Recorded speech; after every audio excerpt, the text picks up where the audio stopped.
Today is the Lord's Day, Sunday. இன்று ஞாயிற்றுக்கிழமை, இது கர்த்தருடைய நாள். ఈ రోజు ప్రభు దినము ఆదివారము.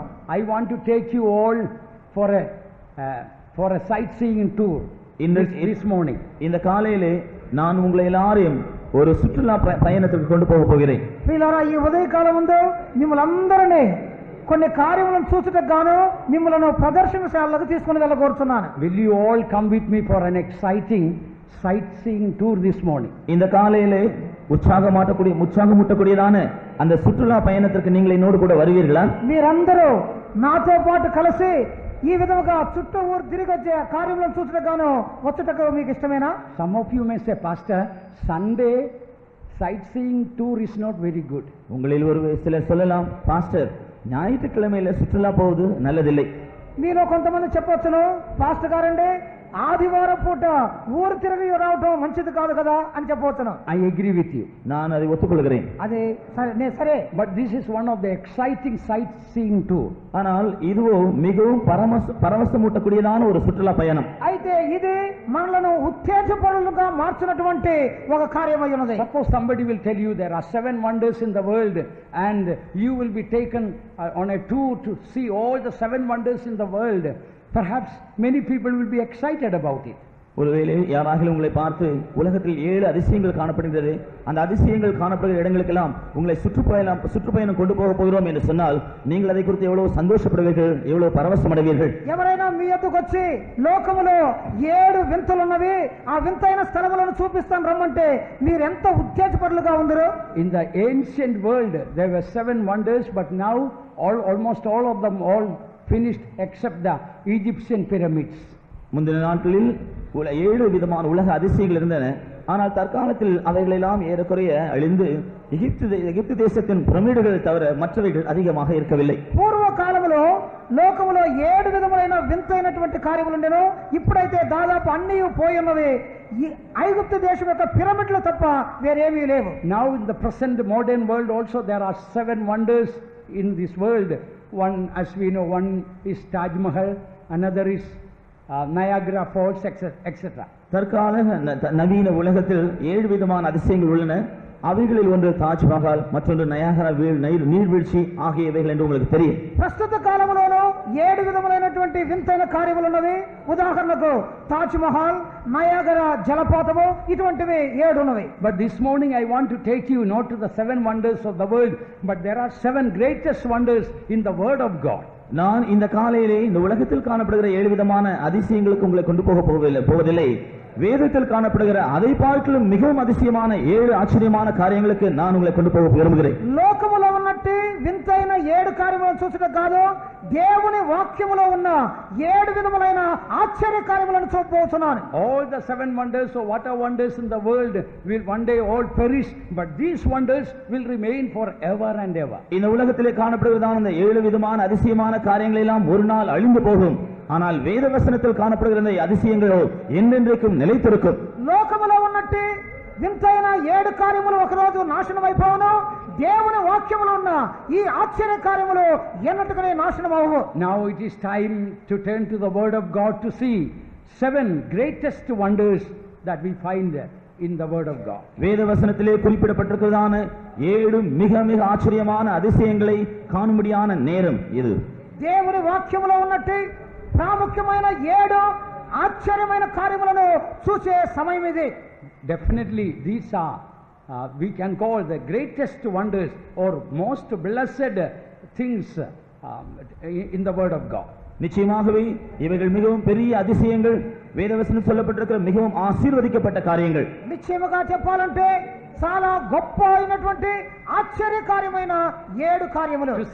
To see these 7 wonders shall we turn to Titus chapter 2 verse 11 to 14. இந்த 7 அதிசயங்களை காணும்படியாக நம்முடைய வேதத்தை நாம் தீத்து நிருபத்திற்கு திருப்பி 2ஆம் அதிகாரம் 11ஆம் வசனம் முதல் 14ஆம் வசனம் முடிய படிப்போம். ఈ 7 ఆశ్చర్య కార్యములను చూసుటకు గాను తీతు పత్రిక 2వ అధ్యాయము 11వ వాక్యము నుండి 14 వరకు చదువుకుందాము. ஏனெனில் எல்லா மனுஷருக்கும் ரட்சிப்பை அளிக்கத்தக்க தேவ கிருபையானது பிரசன்னமாகி நாம் அவபக்தியையும் லௌகிக இச்சைகளையும் வெறுத்து தெளிந்த புத்தியும் நீதியும் தேவ பக்தியும் உள்ளவர்களாய் உலகத்திலே ஜீவனம் பண்ணி நாம் நம்பியிருக்கிற ஆனந்த பாக்கியத்துக்கும் மகாதேவனும் நமது ரட்சகருமாகிய இயேசு கிறிஸ்துவுடைய மகிமையின் பிரசன்னமாகுதலுக்கும் எதிர்பார்த்து கொண்டிருக்கும்படி நமக்கு போதிக்கிறது. அவர் நம்மை சகல அக்கிரமங்களில் நின்று மீட்டுக் கொண்டு தமக்குரிய சொந்த ஜனங்களாகவும் நற்கிரிகளை செய்ய பக்தி வைராக்கியம் உள்ளவர்களாகவும் நம்மை சுத்திகரிக்கும்படி நமக்காக தம்மை தாமே ஒப்புக் கொடுத்தார். For the grace of God that bringeth salvation hath appeared to all men, teaching us that denying ungodliness and worldly lust, we should live soberly, righteously and godly in this present world, looking for that blessed hope and the glorious appearing of the great God and our Saviour Jesus Christ, who gave himself for us, that he might redeem us from all iniquity and purify unto himself a peculiar people, zealous of good works. ఏలయనగా సమస్త మనుషులకు రక్షణకరమైన దేవుని కృప ప్రత్యక్షమై మనం భక్తిహీనతను ఇహలోక సంబంధమైన దురాశలను విసర్జించి శుభప్రదమైన నిరీక్షణ నిమిత్తము అనగా మహాదేవుడును మన రక్షకుడైన యేసుక్రీస్తు మహిమ యొక్క ప్రత్యక్షత కొరకు ఎదురు చూచుచు ఈ లోకంలో స్వస్థ బుద్ధితోను నీతితోను భక్తితోను బ్రతుకుచుండవలని మనకు బోధించున్నది. ఆయన సమస్తమైన దుర్నీతి నుండి మనం విమోచించి సత్క్రియలైన ఆసక్తి గల ప్రజలను తన కోసం పవిత్రపరచుకొని తన సొత్తుగా చేసుకున్నటకు తన్ను తానే మన కొరకు అర్పించుకొనెను. Perhaps this may be one of the most wonderful texts in the whole Bible. முழு வேதாகமத்திலும் இந்த குறிப்பிட்ட பகுதி மிகவும் ஆச்சரியமான ஒரு வேத பகுதியாக இருக்கக்கூடும். దేవుని వాక్యం అంతటిలో ఈ భాగము చాలా ప్రాముఖ్యమైనటి భాగముగా ఉండవచ్చును. Here we find that 7 greatest wonders in the word of God. வேத வசனத்தில் உள்ள 7 பெரிய அதிசயங்களை இங்கே நாம் காண்கிறோம். దేవుని వాక్యములో ఉన్నట్టు 7 ఆశ్చర్యమైన కార్యములను ఈ భాగములో చదువుతున్నాం. First, the most wonderful gift. முதலாவதாக மிகவும் விலையேற பெற்றதான வரம். మొట్టమొదటిగా ప్రాముఖ్యమైన వరము. 11th verse, grace of God. 11ஆம் வசனத்திலே அது தேவனுடைய கிருபை என்று சொல்லப்படுகிறது. 11వ వాక్యములో దేవుని కృప. God's grace is one of the wonderful gifts. I would say the greatest or most wonderful gift. தேவனுடைய கிருபை என்று சொல்லக்கூடியது மிக மிக விசேஷமானதும் ஆச்சரியமானதுமான ஒரு வரமாய் இருக்கிறது. దేవుని కృప అనేది చాలా అత్యున్నతమైన అద్భుతమైనటి వరముగా ఉన్నది. Truly, grace that Jesus gives that really can change everything in our life. உண்மையாகவே இயேசு கிறிஸ்து கொடுக்கிறதான கிருபையானது நம்முடைய ஜீவியத்தினுடைய சகல காரியங்களையும் மாற்றக்கூடியதாகவே இருக்கிறது. యేసు క్రీస్తు ఇచ్చినట్టు కృప అన్నది మన జీవితంలో ఉన్న సమస్త కార్యములను మార్చగలదు. Grace of God will turn our darkness into light. தேவனுடைய கிருபை நம்முடைய இருளை வெளிச்சமாய் மாற்றிவிடும். దేవుని కృప మన యొక్క అంధకారమును వెలుగుగా చేయను. Our weakness into strength. நம்முடைய బలహీనத்தை బలనుள்ளதாய் மாற்றிவிடும். బలహీనతను బలముగా మార్చును. Our filthiness into holiness. நம்முடைய அசுத்தத்தை பரிசுத்தமாய் மாற்றிவிடும். అపవిత్రతను పవిత్రతగా చేయను. Our hatred into love. நம்முடைய பகையை அன்பாக மாற்றிவிடும். మన ద్వేషమును ప్రేమగా మార్చును. Our rejected feeling into acceptance. நம்முடைய புறக்கணிக்கிறதான உணர்வை ஏற்றுக்கொள்ளக்கூடிய உணர்வாய் மாற்றிவிடும். నిరాకరించబడి ఉన్నామే అనే తలంపును అంగీకరించబడి ఉన్నామనే దానిగా మార్చును. Our discouragement into encouragement. நம்முடைய அதைரியத்தை தைரியமாய் மாற்றிவிடும். అధైర్యములను ధైర్యముగా మార్చును. Our doubt into faith. நம்முடைய சந்தேகத்தை விசுவாசமாய் மாற்றிவிடும். సందేహములను అది విశ్వాసముగా మార్చును. Our sadness into gladness. நம்முடைய துக்கத்தை ஆனந்தமாய் மாற்றிவிடும். దుఃఖమును సంతోషముగా చేయను. Our fear into boldness. நம்முடைய பயத்தை தைரியமாய் மாற்றிவிடும். భయమును ధైర్యముగా Our చేయను. confusion into peace. நம்முடைய குழப்பத்தை சமாதானமாய் மாற்றிவிடும். కలవరమును సమాధానముగా చేయను. Our hopelessness into hope. நம்முடைய நம்பிக்கையில்லாத தன்மையை நம்பிக்கையுள்ளதாய் மாற்றிவிடும். మన యొక్క నిరీక్షణ లేని స్థితిని నిరీక్షణ కలవారిగా చేయను. Our sickness into health. நம்முடைய வியாதியை சுகமாய் மாற்றிவிடும். వ్యాధిని ఆరోగ్యముగా చేయను. Oh, the grace of God will completely transform every aspect of our life. ஆம், தேவனுடைய கிருபை நம்முடைய ஜீவியத்தின் ஒவ்வொரு அம்சத்தையும் மறுரூபமாக்கக்கூடியதாக இருக்கிறது. అవును, దేవుని కృప మన జీవితంలోని ప్రతి కార్యమును రూపాంతరపరచును. Beloved ones, that is the most wonderful gift of Jesus, is the grace of God. அருமையானவர்களே, இயேசு கிறிஸ்துவினுடைய மிகவும் ஆச்சரியமான ஒரு வரம்தான் அவருடைய கிருபை. ప్రియమైన దేవుని బిడ్డలారా, యేసుక్రీస్తు యొక్క ఆశ్చర్యకరమైన వరమే దేవుని కృప అన్నది. Thank God, the grace of God appeared unto all men. எல்லா மனுஷருக்கும் இந்த தேவ கிருபை பிரசன்னமானபடியினால் தேவனுக்கு ஸ்தோத்திரம் உண்டாகட்டும். సమస్త మనుషులకు దేవుని కృప ప్రత్యక్షమైన కనుక ఆయనకే Every one of us is already given grace through Jesus. நாம் ஒவ்வொருவருக்கும் இயேசு கிறிஸ்துவின் மூலமாக ஏற்கனவே தேவனுடைய கிருபை அளிக்கப்பட்டிருக்கிறது. మన ఒక్కొక్కరికి దేవుని కృప యేసుక్రీస్తు మూలముగా ఇవ్వబడింది. Everything is by the grace of God. ஒவ்வொரு காரியமும் தேவனுடைய கிருபையினாலே கிடைக்கிறது. ప్రతిదీ దేవుని కృప వలనే. You are sitting here by the grace of God. நீங்கள் இங்கே உட்கார்ந்திருப்பது தேவ கிருபையினாலேதான். మీరు ఇక్కడ కూర్చొని ఉన్నది దేవుని కృప వలనే. You are breathing because of the grace of God. தேவனுடைய கிருபையினாலேதான் நீங்கள் சுவாசிக்கிறீர்கள். మీరు శ్వాస వచ్చినది దేవుని కృప వలనే. Grace is flowing from Calvary, for that shall we praise God. கல்வாரியிலிருந்து பாய்ந்து வருகிறதான அவருடைய கிருபைக்காக நாம் எல்லாரும் கர்த்தரை ஸ்தோத்திரிப்போமாக. ప్రవహించున్న కృప కొరకై స్తోత్రించుము. Amen. Praise the Lord. Hallelujah. Hallelujah. கிருபையே கல்வாரியிலிருந்து பாய்ந்திடுதே என்னுள்ள நன்றியால் பொங்கி வழியும் என்னுள்ள நன்றியால் பொங்கி வழியும் என்னுள்ள பாக்கியமே.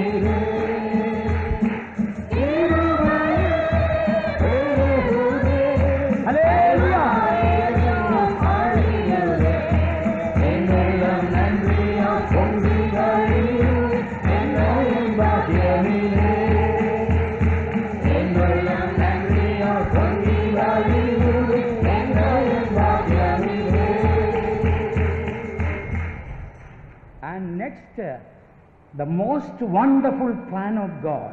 அடுத்தபடியாக தேவனுடைய மிகவும் ஆச்சரியமான திட்டம். రెండవదిగా దేవుని యొక్క ఆశ్చర్యమైనట్టి ఉద్దేశము. The most wonderful plan of God is salvation, verse 11. 11ஆம் வசனத்திலே நாம் மறுபடியும் காண்கிறோம், நம்மை பற்றி தேவனுடைய மிகவும் ஆச்சரியமான திட்டம் ரட்சிப்பு. మనల్ని గుర్చిన దేవుని ముఖ్యమైన ఉద్దేశము రక్షణ. The grace of God that bringeth salvation. எல்லாருக்கும் ரட்சிப்பை அளிக்கத்தக்க தேவ கிருபை. సమస్త మనుషులకు రక్షణకరమైన దేవుని కృప. Beloved child of God, you are saved by the grace of God. அருமையான தேவனுடைய பிள்ளையே, நீ தேவனுடைய கிருபையினால் தான் ரட்சிக்கப்பட்டிருக்கிறாய். ప్రియమైన దేవుని బిడ్డ, నీవు దేవుని కృప వలన రక్షణ పొంది ఉన్నావు. It is not your efforts that or your cleverness or holiness that brought salvation, purely the grace of God. உன்னுடைய முயற்சியினாலோ உன்னுடைய திறமையினாலோ அல்லது உன்னுடைய பரிசுத்தத்தினாலோ நீ ரட்சிக்கப்படவில்லை. முற்றிலும் தேவ கிருபையினால் தான் நீ ரட்சிக்கப்பட்டிருக்கிறாய். నీ ప్రయాసం వలన నీ పరిశుద్ధత వలన రక్షించబడలేదు, దేవుని కృప వలనే రక్షణ పొంది ఉన్నావు. Always think about the day that you got saved. நீ ரட்சிக்கப்பட்டதான அந்த நாளை எப்போதும் நினைவு கூர்வாயாக. నీవు రక్షణ పొందిన దినమును ఎల్లప్పుడూ తలంచుము. What a miserable sinner you were before Jesus saved you. இயேசு உன்னை ரட்சிப்பதற்கு முன்பாக எவ்வளவு பயங்கரமான பரிதபிக்கப்பட்ட ஒரு பாவியாக நீ இருந்தாய். యేసు నిన్ను రక్షించడానికి ముందుగా నీవు పరితాపకరమైన పాపిగా ఉంటువి. I remember the day that Jesus saved me. இயேசு என்னை ரட்சித்ததான நாளை நான் நினைக்கிறேன். యేసు నన్ను రక్షించిన దినము నాకు జ్ఞాపకం ఉన్నది. Oh, I was going to commit suicide by taking poison. நான் விஷம் அருந்தி தற்கொலை செய்யும்படியாக போய்க் கொண்டிருந்தேன். విషము త్రాగి ఆత్మహత్య చేసుకోవాలని ప్రయత్నించు ఉంటేనే Just before taking poison, Jesus intervened. நான் அந்த விஷத்தை அருந்துவதற்கு முன்பாக இயேசு அதற்குள்ளே அவர் குறுக்கிட்டார். విషము త్రాగటకు ముందుగా యేసు నా కార్యములకు అడ్డుగా వచ్చి ఉన్నాడు. After that, Jesus appeared to me. அதன் பின்பு இயேசு எனக்கு பிரசன்னமானார். దానికి తర్వాత యేసు నాకు బయలుపడెను. Jesus told me, all your problems are created by you. இயேசு என்னை பார்த்து சொன்னார், உன்னுடைய எல்லா பிரச்சனைகளும் உன்னால் தான் வருகிறது.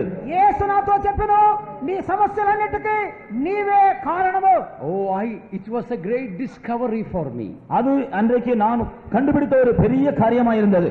ఆ దినమందు నేను కనుగొన్నది గొప్ప కార్యముగా That ఉండెను. day Jesus washed all my sins away. அந்த நாளில் தானே இயேசுனுடைய எல்லா பாவங்களையும் கழுவி விட்டார். ఆ దినమందు యేసు నా పాపములన్నిటిని కడిగెను. That day Jesus filled me with the Holy Spirit. அந்த நாளிலேயே இயேசு என்னை பரிசுத்தாவினாலும் நிறைத்தார். ఆ దినమందు యేసు పరిశుద్ధాత్మతో నన్ను నింపెను. That day I decided to serve God. அந்த நாளில் தானே நான் இயேசுவுக்கு ஊழியம் செய்ய தீர்மானித்தேன். ఆ దినమందే యేసును సేవింప తీర్మానించితిని. If there is anybody here who is not saved இங்கே இருக்கிற from யாராகிலும் your sins, பாவத்திலிருந்து ரட்சிக்கப்படாமல் யாராகிலும் இங்கே இருக்கிறீர்களா? ఇక్కడ ఎవరైనా పాపములో నుండి రక్షించబడిన వారు ఉంటే today come to Jesus. இன்று இயேசுவண்டை வாருங்கள். ఈ రోజే యేసు యొద్దకు రండి. Rather Jesus is coming to you. அல்லது இயேசுவே உங்களிடத்தில் வருவார். యేసు ప్రభువే మీ యొద్దకు వచ్చును. Open your heart. உங்களுடைய இருதயத்தை திறவுங்கள். హృదయములను తెరవండి. He will forgive you. அவர் உங்களை மன்னிப்பார். ఆయన మిమ్మలను He క్షమించును. will heal you. அவர் உங்களை சுகமாக்குவார். స్వస్థపరచును. He will give a new hope in your life. உங்களுடைய ஜீவியத்திலே ஒரு புதிய நம்பிக்கையை கொடுப்பார். నీ జీవితంలో క్రొత్త నిరీక్షణను ఇచ్చును. Before I got saved, I was one of the dullest students in the school. நான் ரட்சிக்கப்படுவதற்கு முன்பாக என்னுடைய பள்ளியிலே நான் மிகவும் மந்தமாக படிக்கிற ஒரு மாணவனாய் இருந்தேன். నేను రక్షణకు ముందుగా నా పాఠశాలలో చాలా మందబుద్ధి కలిగిన విద్యార్థిగా I ఉంటున్నాను. failed in the first year itself, and fourth grade I failed, and I was going like that in the school life. இந்த முதலாவது வகுப்பிலும் நான்காவது வகுப்பிலும் எல்லாம் நான் தோல்வி அடைந்து இப்படிதான் என்னுடைய கல்வி நான் என்னுடைய படிப்பு சென்றது. మొదటి తరగతి 4వ తరగతిలో నేను ఫెయిల్ అయ్యి ఇట్లాగా నా చదువు చాలా మెల్లగా వెళ్తూ ఉండను. Let me cut short the testimony and say that since Jesus came into my life, I felt a new brain God gave, and I came out in flying colors in my exams. சுருக்கமாக சொல்ல போனால் இயேசு கிறிஸ்து என்ற இருதயத்தில் வந்த பின்பு அவர் எனக்கு ஒரு புதிய மூளையை தந்தார். அதன் பின்பு என்னுடைய பள்ளியிலே நான் மிகவும் நல்ல மதிப்பெண்களோடு தேர்ச்சி பெற்று வெளியே வந்தேன். సుక్లుప్తముగా చెప్పాలంటే నా యొక్క రక్షణ తరువాత నేను దేవుడు నాకు నూతనమైన మెదడునిచ్చెను. దానికి తరువాత పరీక్షల్లో మంచి మార్కుల్లో పాస్ అవుతూ ఉంటే Today, as we go further into the Word of God, if there is anybody who has not given your life to Christ, today give him, and the most wonderful plan of God, salvation, you will come into that plan of God. வேத வசனத்தை இன்னும் சற்று சிந்திப்பதற்கு முன்பாக இங்கே இருக்கிற யாராகிலும் இன்னும் இயேசுவண்டை உங்களை ஒப்படைக்காமல் இருப்பீர்கள் என்றால் இன்றைக்கு நீங்கள் உங்களுடைய ஜீவியத்தை அவருக்கு ஒப்புவிடுங்கள். அவர் உங்களுடைய ஜீவியத்தை பற்றிய மிகவும் ஆச்சரியமான ஒரு திட்டத்தை வகுத்து வைத்திருக்கிறார். ఇక్కడున్న వారిలో ఇంకనూ ఎవరైనా యేసుకు మీ యొక్క హృదయం అప్పగించకపోతే ఇప్పుడే మీ జీవితములను అప్పగించుకోనండి. మిమ్మల్ని గూర్చి ఆయనకు ఒక ఉద్దేశం ఉన్నది. The third wonder, the greatest wonder of life. மூன்றாவதாக மிகவும் பெரிய ஒரு ஆச்சரியம், ஜீவியத்தின் ஆச்சரியம். మూడవది మన జీవితంలో ఒక గొప్ప ఆశ్చర్యమైన కార్యం. The most wonderful life is that we live soberly, righteously and godly in this present world. நாம் Verse 12. 12ஆம் வசனத்திலே காண்கிறது போல இந்த உலகத்திலே நாம் தெளிந்த புத்தியும் நீதியும் தேவ பக்தியுள்ளவர்களுமாய் ஜீவிக்கக்கூடியதான ஒரு உன்னதமான ஜீவியம், அடுத்தபடியான ஆச்சரியமான ஒரு காரியம். మనం ఈ లోకములో స్వస్థ బుద్ధితోనూ నీతితోనూ భక్తితోనూ జీవించవలన్నది ఆశ్చర్యమైన ఒక కార్యము. I tell you, Christian life is the most wonderful life. நான் உங்களுக்கு சொல்ல விரும்புகிறேன், கிறிஸ்தவ ஜீவியம் தான் மிக மிக ஆச்சரியமான ஒரு ஜீவியம். క్రైస్తవ జీవితం అనేది చాలా ప్రాముఖ్యమైన అద్భుతమైన జీవితం. This is not I am telling about the people who did not receive the Holy Spirit. They cannot enjoy Christian life fully. பரிசுத்தாவி பெறாதவர்களை பற்றி நான் இந்த விஷயத்தை சொல்லவில்லை. ஏனென்றால் அவர்கள் இந்த கிறிஸ்தவ ஜீவியத்தை நிறைவாக அனுபவிக்க முடியாது. పరిశుద్ధాత్మ అభిషేకం పొందినటువంటి వారు క్రైస్తవ జీవితమును సంపూర్ణముగా అనుభవించలేరు. Receiving Holy Spirit is flowing with Christian experience, flowing with milk and honey. பரிசுத்தாவின் அபிஷேகத்தை பெற்றுக்கொண்ட பின்பு கிறிஸ்தவ ஜீவியம் பாலும் தேனும் ஓடுகிற ஒரு அனுபவமாய் மாறிவிடுகிறது. పరిశుద్ధాత్మ అభిషేకం పొందిన తరువాత క్రైస్తవ జీవితం అనేది పాలు తేనెలతో పొర్లిపోరినట్టు అనుభవం. Once you receive the Holy Spirit, it is a life. Word of God says joy unspeakable and full of glory. நீங்கள் பரிசுத்தாவின் அபிஷேகத்தை பெற்றுக்கொண்ட பின்பு சொல்லி முடியாத சந்தோஷமும் மகிமை நிறைந்ததுமாய் உங்களுடைய ஜீவியம் காணப்படுகிறது என்று வேதவசனம் சொல்கிறது. పరిశుద్ధాత్మ అభిషేకం పొందిన తరువాత చెప్పచాలనట్టి సంతోషము మహిమ నిరీక్షణతో మన జీవితం నింపబడును. If there is anybody who has not received the Holy Spirit, I tell you, you don't enjoy the fullness of the glory and the goodness of God in Christian life. இங்கே இருக்கிற யாராகிலும் பரிசுத்தாவின் அபிஷேகத்தை இன்னும் பெறாவிட்டால் உங்களை பற்றி நான் சொல்லுகிறேன், நீங்கள் இன்னும் தேவனுடைய கிறிஸ்தவ ஜீவியத்தினுடைய சந்தோஷத்தையும் தேவனுடைய மகிமையின் நிறைவையும் இன்னும் நீங்கள் அனுபவிக்கவில்லை. పరిశుద్ధాత్మ అభిషేకం పొందనవారు ఎవరైనా ఉన్నాడో చెప్పుచున్నారో, పరిశుద్ధాత్మ మీరు పొందకపోతే మహిమ యొక్క సంపూర్ణతను, దేవుని యొక్క కృపా బాహుళ్యతను మీరు అనుభవించలేకపోతున్నారు. You may be a Christian, that is true. நீங்கள் ஒரு கிறிஸ்தவர் என்பது உண்மைதான். మీరు క్రైస్తవులు అన్నది నిజమే. A bird can move two ways. One, it can walk, the other is it can fly. பறவை இரண்டு விதங்களில் நகர்ந்து செல்லுது. ஒன்று அது நடந்து செல்லக்கூடும், மற்றொன்று அது பறந்தும் செல்ல முடியும். ఒక పక్షి అనేది రెండు విధములుగా వెళ్ళగలదు. ఒకటి నేల మీద వెళ్ళను, రెండోది ఎగురుచూ వెళుతుంది. In one sense, if you have not received the Holy Spirit, you are a bird, but only you can walk. ஒரு விதத்திலே நீங்கள் பரிசுத்த ஆவியை பெறாத ஒரு ஆளாய் இருந்தால் தரையிலே நடந்து செல்கிறதான ஒரு பறவையை போலதான் நீங்கள் இருக்கிறீர்கள். మీరు పరిశుద్ధాత్మను పొందనట్టి వ్యక్తులుగా ఉంటే మీరు పక్షిగా ఉండవచ్చును, అయితే నడుచునే ఉంటారు. But after receiving the Holy Spirit is a flying experience. You can overcome the lakes and the rivers and the mountains and the walls easily. You move out. ஆனால் நீங்கள் பரிசுத்த ஆவியை பெற்ற பின்பு உங்களுடைய ஜீவியம் பறக்கிற அனுபவமாய் மாறிவிடுகிறது. அதனால் நீங்கள் ஏரிகளையும் ஆறுகளையும் மலைகளையும் சுவர்களையும் அவைகள் கடந்து பறந்து செல்லலாம். పరిశుద్ధాత్మ అభిషేకం పొందిన తర్వాత మీ జీవితం అనేది ఎగురునట్టు అనుభవంగా ఉండను.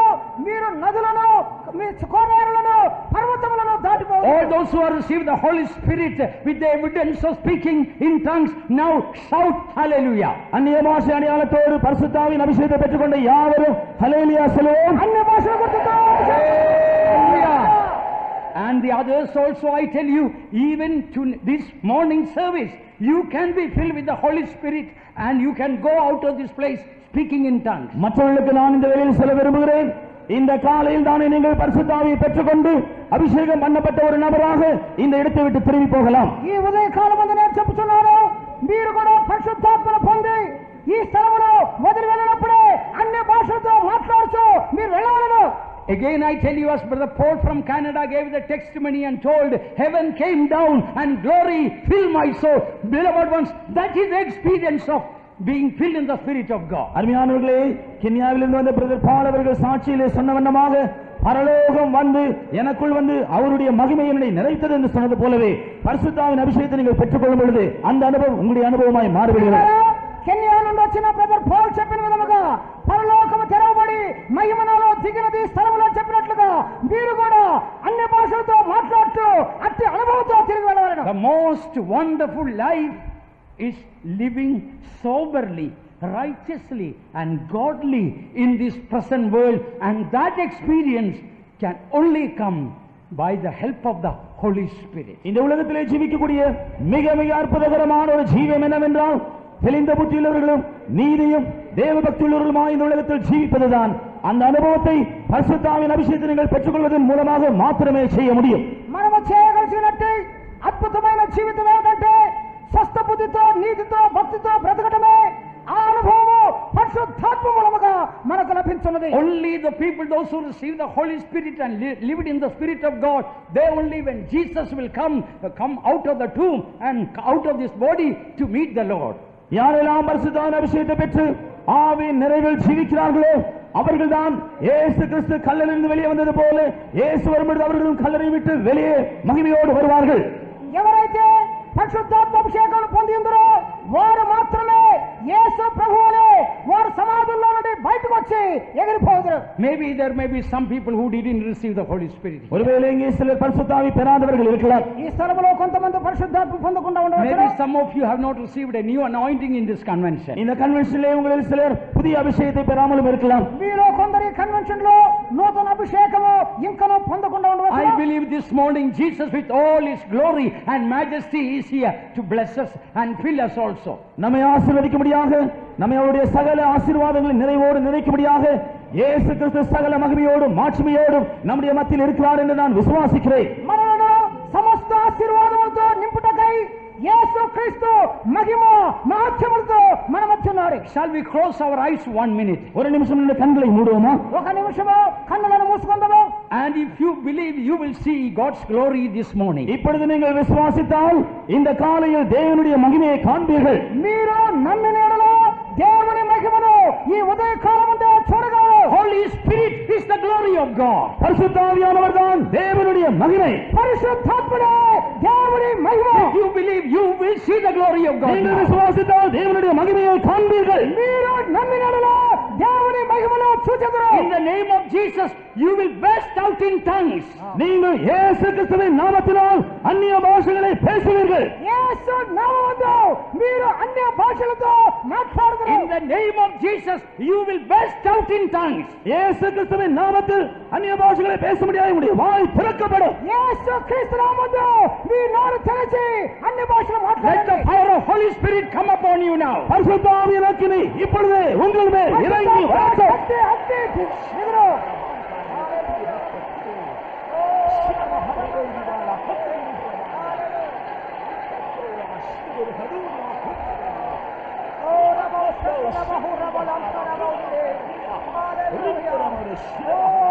Hallelujah.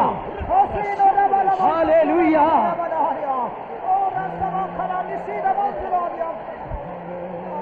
Believe. விசுவாசியுங்கள், விசுவாசியுங்கள். విశ్వసించండి. Open your mouth and speak out. வாயை திறந்து பேசுங்கள். నోరు తెరచి మాట్లాడండి. Let glory come in. அந்த மகிமை உள்ளே வரட்டும். మహిమ మీలోనికి రావాలను. Let glory come in. மகிமை உள்ளே வரட்டும். రావాలను. ఓ రసరబల వౌషందుర బహురవనాయ. హోసిన మహాదోషరబౌదిర. ఖరబౌదిర. నిసిర హత్తులాన మౌషందుర బౌదిర. హల్లెలూయా. హల్లెలూయా. Beloved ones, let us go to the next wonder. அடுத்தபடியாக அடுத்த ஆச்சரியமான விஷயத்துக்கு நாம் கடந்து செல்வோம். ప్రియులారా మరి ఒక ఆశ్చర్య కార్యమును చూద్దాము.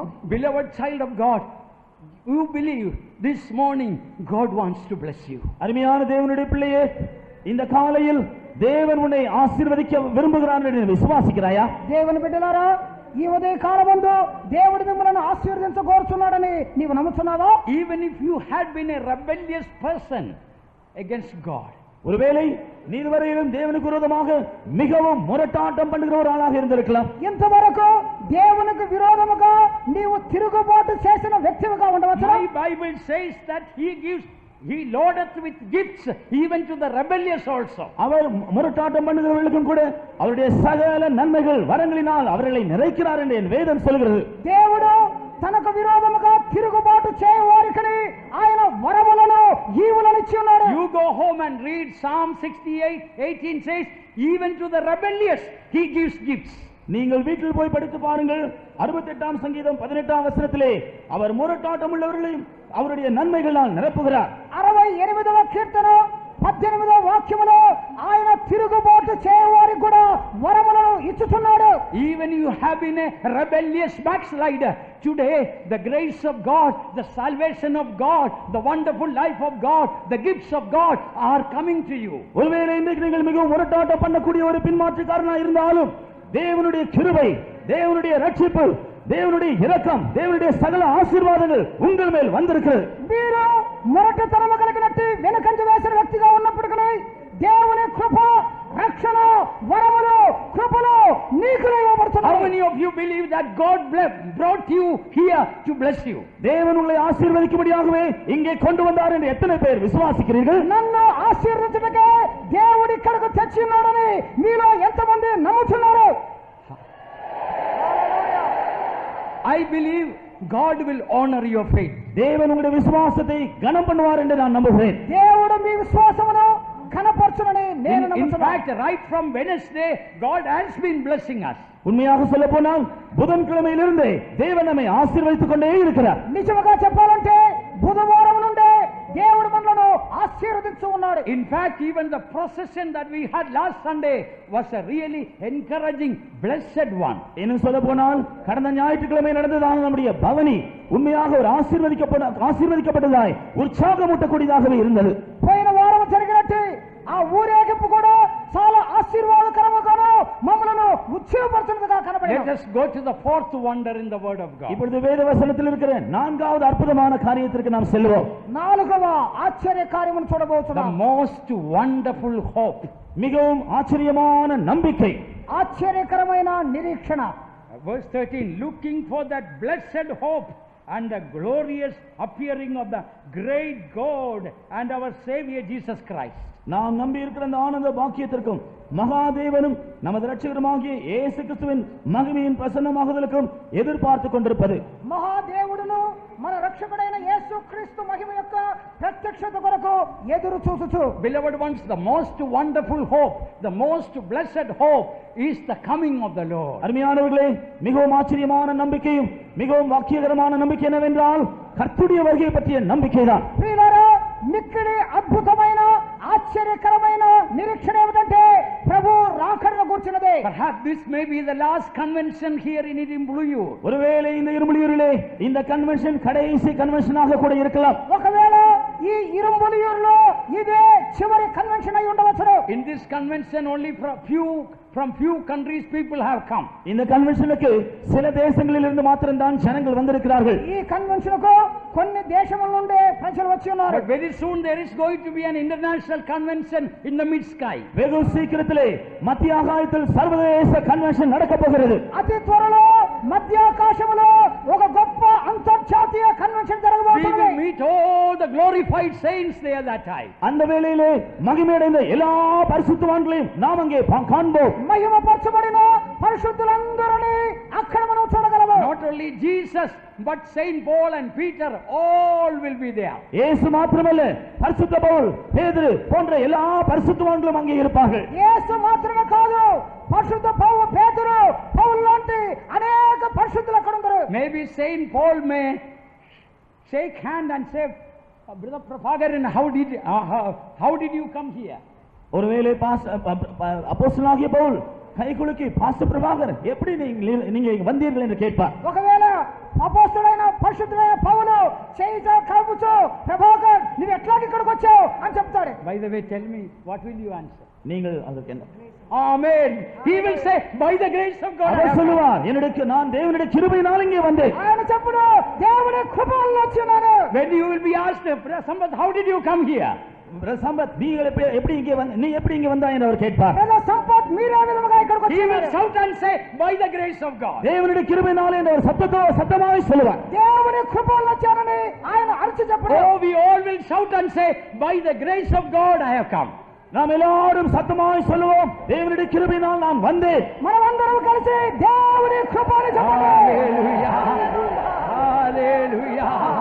Hallelujah. Hallelujah. We may say, Lord, I never thought I will come here. நாம் சொல்லுவோம், கர்த்தாவே, நான் இங்கே வருவேன் என்று நினைத்து பார்க்க கூட இல்லை. ప్రభువా, నేను ఇక్కడికి వచ్చుదనని తలంచే చూడలేదు ప్రభువా. You know, I had lot of mistakes. ஆண்டவரே, என்னிடத்தில் எவ்வளவோ குறைகள் இருந்தனவே. ప్రభువా, నాలో ఎన్నో కొరతలు ఉన్నవి. I thought I will never make it. நான் ஒரு காலம் இங்கே வர முடியாது என்றல்லவா நினைத்தேன். నేను ఇక్కడికి రాలేనని కదా నేను తలంచాను. But you made it possible. ஆனால் நீர்தான் இதை சாத்தியமாய் மாற்றினீர். అయితే నీవే దానిని సాధ్యముగా చేస్తున్నావు. And it's all your grace. இதெல்லாம் உம்முடைய கிருபையினாலே தான். ఇదంతయు నీ కృపే. Beloved ones, none of us deserve to go at the rapture. அருமையானவர்களே, நாம் ஒருவராகிலும் அவருடைய வருகையில் எடுத்துக்கொள்ளக்கூடிய பாத்திரவான்களே அல்ல. ప్రియులారా, మనం ఎవరున్నామో రాకడలో కొనిపోటకు పాత్రమే కాదు.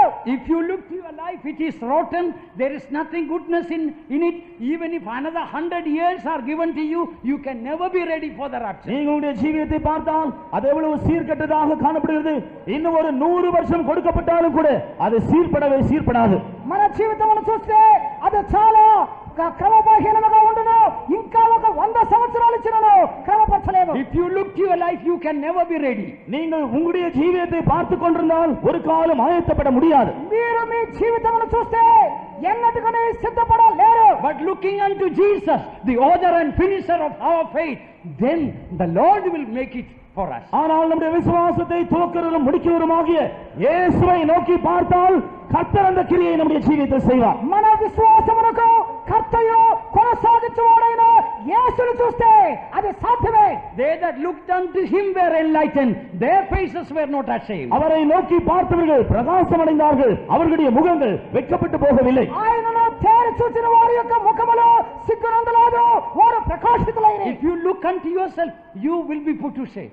நீங்கள் உங்களை நோக்கி பார்த்தால் வெட்கம் அடைவீர்கள். మిమ్మల్ని మిమ్మల్ని మీరే చూస్తే సిగ్గుపడవలసి వచ్చును. Oh dear child of God, you have been thinking, I will be left behind, I will be left behind. Today Jesus is speaking to you. அருமையான தேவனுடைய பிள்ளையே, நான் கைவிடப்பட்டு போய்விடுவேன், நான் கைவிடப்பட்டு போய்விடுவேன் என்று நினைத்துக் கொண்டிருக்கிறாய். ஆனால் இந்த காலையில் இயேசு உன்னோடு பேசிக் கொண்டிருக்கிறார். నేను చేయబడుతున్నది ప్రియమైన దేవుని బిడ్డ నీవు అనుకుంటున్నావు.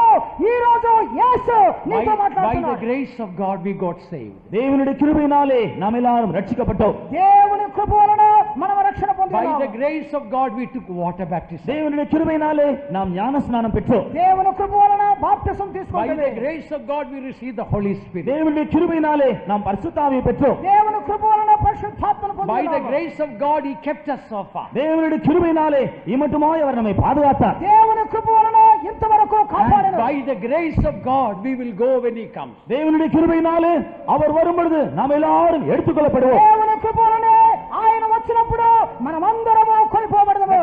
The grace of God will prepare us, beloved ones. அருமையானவர்களே, தேவ கிருபை நம்மை ஆயத்தப்படுத்தும். ప్రియులారా దేవుని కృపే మనలను By సిద్ధపరచును. the grace of God we will go, lifting up our hands and praise God. By the grace of God when he comes we will go. இயேசு கிறிஸ்து வரும் பொழுது தேவனுடைய கிருபையினால் நாம் அவருடைய அருகில் எடுத்துக்கொள்ளப்பட போகிறபடியினால் நம்முடைய கைகளை உயர்த்தி நாம் கர்த்தரை యేసు ஸ்தோத்திரப்படுவோமாக. వచ్చినప్పుడు మనమందరం వెళ్ళదుము, స్తోత్రించుదుము. Hallelujah, hallelujah, hallelujah, hallelujah, hallelujah, amen. Grace of God can transform us, beloved ones. அருமையானவர்களே, தேவனுடைய கிருபை நம்முடைய ஜீவியத்தை மறுரூபமாக்கி விடும். ప్రియులారా దేవుని కృప మన జీవితమును రూపాంతరపరచును.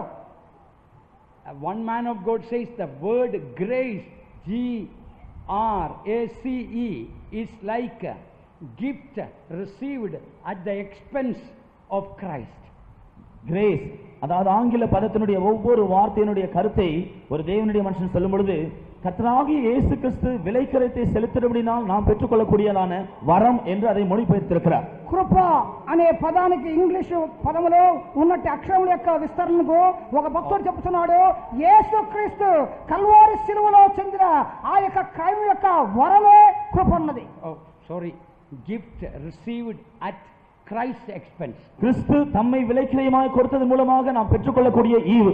క్రీస్తు తన్ను క్రయముగా చేయటం వలన మనకు దొరికే వరము. Oh, beloved ones, this is the most blessed hope of coming of the Lord. ஆம் அருமையானவர்களே, கர்த்தருடைய வருகை பற்றியதான நம்பிக்கை என்று சொல்வது மிக மிக ஆச்சரியமான ஒரு நம்பிக்கை. ప్రియమైన దేవుని బిడ్డలారా, ప్రభు యొక్క రాకడన్నది మనకివ్వబడిన చాలా ఆశ్చర్యకరమైన నిరీక్షణ. Now let us go to the fifth wonder in the word of God. இப்பொழுது வேத வசனத்தில் இருக்கிற ஐந்தாவது அற்புதத்திற்கு நாம் கடந்து செல்வோம். వాక్యములోని 5వ అద్భుతమును The చూస్తున్నాము. most wonderful sacrifice. மிகவும் ஆச்சரியகரமான ஒரு பலி.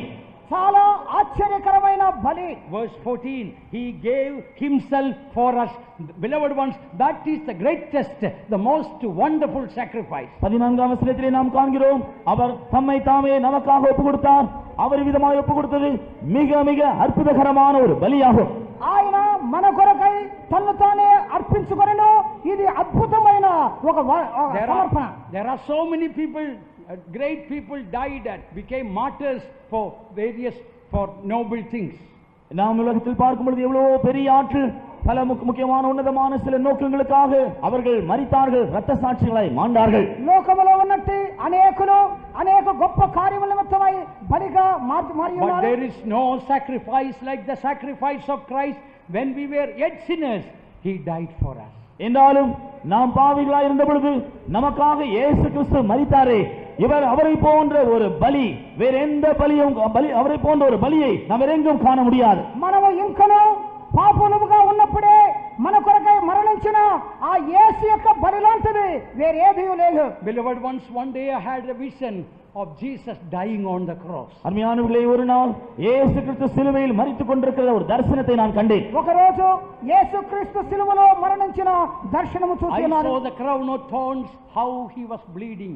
அவருடைய தலையில் முக்கிரீடம் வைக்கப்பட்டு எவ்விதமாக ரத்தம் வடிந்து கொண்டிருக்கிறது என்று நான் கண்டேன். ఆయన తల మీద ముండ్ల కిరీటం ఉంచబడెను, రక్తము కారుచున్నది. When I had the vision of that sacrifice, beloved ones, immediately I surrendered my life to serve him who made that supreme sacrifice. மிகவும் விலையேறப்பட்டதான் அப்படிப்பட்டதான ஒரு பலி அவர் செலுத்தினதை நான் கண்ட பொழுது எனக்காக இப்படிப்பட்ட விசேஷமான பலி செலுத்தின அவருக்கு சேவை செய்யும்படியாக என்னுடைய ஜீவியத்தை நான் அப்பொழுது பிரதிஷ்டை செய்தேன். ఆయన యొక్క అమూల్యమైన బలిని నేను చూసినప్పుడు నా కొరకై బలిగా మారిన ఈ ప్రభువునే సేవించుదును అని నన్ను నేను అప్పగించుకుంటున్నాను. Beloved child of God, if you really understand the sacrifice, the suffering that he had gone through for you and me, in return, with a grateful heart, you will say, Lord, you have done this much for me.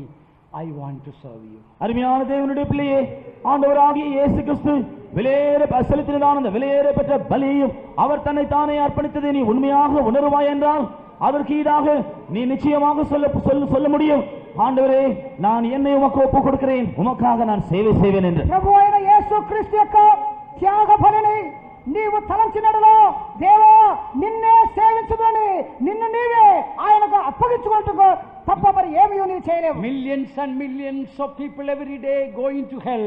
What are you doing for Jesus? லட்சக்கணக்கான ஜனங்கள் அனுதினமும் நரகத்துக்கு போய் கொண்டிருக்கிறார்களே, அதற்காக நீ என்ன செய்து கொண்டிருக்கிறாய்? లక్షల కొలది ప్రజలు ప్రతిదినము నరకమునకు వెళుతున్నారే, వారి కొరకు నీవేం చేస్తున్నావు? If you really love him, you will really serve him. நீ உண்மையாக கர்த்தரை நேசிப்பாய் என்றால் நீ அவரை சேவிப்பாய். నీవు ఆయనను నిజముగా ప్రేమించితే ఆయనను సేవించుదువు. The greatest privilege on this earth is nothing but serving the King of Kings and the Lord of Lords. இந்த உலகத்திலே காணப்படக்கூடிய மிக மிக பெரிய ஒரு சாக்கியம் என்னவென்றால் கர்த்தாதி கர்த்தரும் ராஜாதி ராஜாவுமாய் இருக்கிற அவருக்கு ஊழியம் செய்வதுதான். రాజులకు రాజు ప్రభువులకు ప్రభు అయిన ఆయనను సేవించుటయే ఈ లోకములో మనం చేయగలిగిన ఒక గొప్ప పని అయ్యున్నది. Beloved ones, I am from a poor family. அருமையானவர்களே, நான் ஒரு எளிமையான குடும்பத்தை சேர்ந்தவன். ప్రియులారా, నేను చాలా పేద కుటుంబంలో జన్మించాను. I don't have much of an education. எனக்கு அதிகமான கல்வி இல்லை. అధికమైన విద్య నాకు లేదు. And I was one of the dullest students in the school. பள்ளியிலே நான் மிகவும் மந்தமான நிலைமையில் இருந்த ஒரு மாணவன். స్కూల్లో మందబుద్ధి కలిగిన వాడిని. I was one of the worst students in the school, being suspended very often because of my naughty character. என்னுடைய மிகவும் குறும்புகரதனமான நடவடிக்கையினால் அடிக்கடி பள்ளியிலிருந்து நான் புறக்கணிக்கப்பட்ட ஒரு மிகவும் மோசமான நிலைமையில் இருந்த ஒரு மாணவன். నా తుంటరితనం వలన పలుసార్లు స్కూల్లో నుండి నేను బయటికి నెట్టేయబడేవాడిని. I was such an angry man. When I get angry, I destroy things. நான் மிகவும் கோபப்படுகிறவனாக இருந்தேன். எனக்கு கோபம் வரும்பொழுது எனக்கு முன்பால் இருக்கிற பொருட்களை எல்லாம் நான் அழித்து போடுவேன். నేను చాలా కోపిష్ఠుని. కోపం వచ్చిందంటే వస్తువులన్నిటిని నేను పగలగొడతా ఉంటాను. In the school, I used to steal things from other children. பள்ளியிலே மற்ற மாணவர்களுடைய பொருட்களை நான் திருடுவேன். స్కూల్లో ఇతరుల యొక్క వస్తువులను దొంగిలించుదును. If Jesus could change me to serve God, for which I am least worthy, I am sure you all can come out to serve God. நான் கொஞ்சமேனும் தகுதியற்றவனாக இருக்கும் பொழுது இயேசு கிறிஸ்து என்னை மாற்றி அவருக்கு ஊழியம் செய்யும்படியாக ஒரு பெரிய மாற்றத்தை உண்டாக்கி இருப்பார் என்றால் அவர் உங்களுக்கு உதவி செய்ய முடியாதா? ఏ మాత్రము అర్హత లేనట్టి నన్నే ఆయనను సేవించువాడుగా మార్చితే మిమ్మల్ని కూడా ఆయన ఆ విధముగా చేయగలడు. Out of Zion, the perfection of beauty, Jesus is calling you, come my child, to serve me and love me. பூரண வடிவுள்ள சீயோனிலிருந்து இயேசு அழைக்கிறார், என் பிள்ளையே என்னை நேசிக்கும்படியாக எனக்கு ஊழியம் செய்யும்படியாக நீ முன்னுக்கு வருவாயாக. సంపూర్ణ సౌందర్యము గల సీయోనులో నుండి యేసు నీతో మాట్లాడుతున్నాడు. నా కుమారుడు కుమారి, నన్ను సేవించుటకును నన్ను ప్రేమించుటకును రమ్ము అని. If I can serve God, such a worst person like me, dull person like me, you all surely you can serve the Lord. மிகவும் மோசமான ஒருவனாக மந்தமான ஒருவனாக இருந்த நானே கர்த்தருக்கு ஊழியம் செய்ய முடியும் என்றால் நிச்சயமாக நீங்கள் யாவரும் கர்த்தருக்கு ஊழியம் செய்யலாம். మిక్కిలి మోసకరమైన మందబుద్ధి కలిగిన నేనే ఆయనను సేవించగలవాడుగా మారితే మీరు కూడా ఆయన సేవించగలరు. Today, if you hear His voice, harden not your heart. இன்று அவருடைய சத்தத்தை நீங்கள் கேட்பீர்கள் என்றால் உங்களுடைய இருதயத்தை கடினப்படுத்த வேண்டாம். ఈ దినమందు మీరు ఆయన స్వరమును వినయడలో మీ హృదయములను కఠినపరచుకొనవద్దు. His love is calling you now. இந்த வேளையிலேயே அவருடைய அன்பு உங்களை அழைக்கிறது. ఆయన ప్రేమ ఈ దినమందు మిమ్ములను పిలుచున్నది. My child, I will give you grace. என் பிள்ளையே நான் உனக்கு வேண்டிய கிருபை கொடுப்பேன். నా బిడ్డ నీకు కావలసిన కృపను నేను ఇచ్చుదును. My child, fear not to serve me. என் பிள்ளையே நீ எனக்கு ஊழியம் செய்ய பயப்பட வேண்டாம். నా బిడ్డ నన్ను సేవించే విషయంలో భయపడవద్దు. I am your El Shaddai, mother like God. நான் உனக்கு எல் ஷதாவாய், தாயை போன்ற தேவனாய் இருக்கிறேன். నేను నీకు యెషడాను, తల్లి వంటి దేవుడను. It is you are, when you are serving God in a way, you are serving your loving mother. நீங்கள் கர்த்தருக்கு ஊழியம் செய்யும் பொழுது இன்னொரு விதத்தில் நீங்கள் அன்பு கூறுகிற ஒரு தாய்க்கு நீங்கள் ஊழியம் செய்கிறீர்கள். మీరు ప్రభువును సేవించున్నారంటే మిమ్మలను ప్రేమించే తల్లిని సేవించుటకు. Oh, mother like God is calling you. Fear not, my child. Come and serve me. I will help you. Build up Zion and will appear in glory. வெகு சீக்கிரத்தில் கர்த்தர் சீயோனை கட்டி தம்முடைய மகிமையிலே வெளிப்பட போகிறார். అతి త్వరలో ప్రభు సీయోనును కట్టి మహిమలో ప్రత్యక్షమగును. Now let us go to the sixth wonder in the word of God. இப்பொழுது வேத வசனத்தில் இருக்கிற ஆறாவது அற்புதகரமான காரியத்திற்கு செல்வோம். దేవుని వాక్యములోని 6వ అద్భుత కార్యము. The most wonderful work. மிகவும் அற்புதகரமான ஒரு கிரியை, வேலை. అద్భుతమైన క్రియ. What is the most wonderful work? மிகவும் ஆச்சரியமான அந்த வேலை என்ன? ఈ అద్భుతమైన క్రియ ఏమిటి? Verse 14, to redeem us from all iniquity and purify us. நம்மை சகல அக்கிரமங்கள் என்று மீட்டுக்கொண்டு நம்மை சுத்திகரிக்கும்படியாக, మనలను సమస్త విధమైన దుర్నీతి నుండి విమోచించి శుద్ధీకరించవలెను. The most wonderful work of God is to redeem us from all iniquity and to purify us. தேவனுடைய மிகவும் ஆச்சரியமான ஒரு கிரியை என்னவென்றால் சகல அக்கிரமங்களிலிருந்து நம்மை மீட்டுக்கொண்டு நம்மை சுத்திகரிக்க வேண்டும் என்பதுதான். మిక్కిలి ఆశ్చర్యకరమైన క్రియ ఏమిటంటే సమస్త విధమైన దుర్నీతి నుండి విమోచించవలెను. Oh, God wants to deliver us from all iniquity. தேவன் நம்மை எல்லா அக்கிரமங்களிலிருந்து விடுதலையாக்க விரும்புகிறார். దుర్నీతి నుండి విమోచింపగోరుతున్నాడు. Pastor Don very often used to say that America is Sodom and Gomorrah. Pastor Don அவர்கள் அடிக்கடி அமெரிக்கா சோதோம் குமோரா என்று சொல்வார்கள். పాస్టర్ డోన్ గారు తరచుగా చెప్పుతున్నారు అమెరికా దేశము సొదొమ గొమొర్రా లాంటిదని. Almost all the people agree in America there are two reasons why America is Sodom and Gomorrah. ஏறக்குறைய அமெரிக்காவில் இருக்கிற எல்லாரும் ஒத்துக்கொள்ளக்கூடியதான இரண்டு காரணங்கள், அது சோதோம் குமோரா என்று சொல்லப்படுவதற்குரிய இரண்டு காரணங்கள். అమెరికా దేశంలో ఉన్న వారందరూ అది సొదొమ గొమొర్రాని అంగీకరించడానికి రెండు కారణాలు One ఏమిటంటే is television in America and the public schools in America. முதலாவதாக அமெரிக்காவில் இருக்கிறதான தொலைக்காட்சிகள், இரண்டாவதாக அங்க இருக்கிறதான பொதுவான பாடசாலைகள். అక్కడ ఉన్నటువంటి టెలివిజన్ లో మొట్టమొదటిది, రెండవది అక్కడ ఉన్న public school. It's a sad thing that in America many schools they have got guards, and some of the schools they check the students whether they have guns in their pocket before they come into the classroom. அமெரிக்காவிலே நடக்கிற அந்த காரியத்தை குறித்து சொல்வது துக்கமான விஷயம். அநேக பள்ளிகளிலே காவல்காரர்கள் உண்டு. பள்ளிக்கூடத்துக்கு வருகிற மாணவர்கள் துப்பாக்கிகள் இதை போன்ற பயங்கர ஆயுதங்கள் வைத்திருக்கிறார்களா என்று அவர்கள் சோதனை செய்த பின்புதான் உள்ளே அனுப்பப்படுகிறார்கள். అమెరికా దేశం యొక్క స్థితి చూడండి. పిల్లలు స్కూలుకు వెళ్తున్నప్పుడు అక్కడ ఉన్నటువంటి కాపలా కాసేవారు వాళ్ళ జేబుల్లో తుపాకులు ఉన్నవాని వారిని పరిశీలన చేస్తున్నారు. But the first one is that is television. முதலாவது காரியம் என்னவென்றால் டெலிவிஷன்.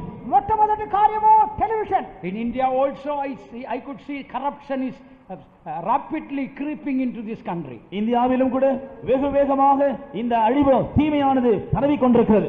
ఇండియా దేశంలోనూ ఇటువంటి నాశనత అన్నది కొద్ది కొద్దిగా ప్రవేశించు ఉన్నది.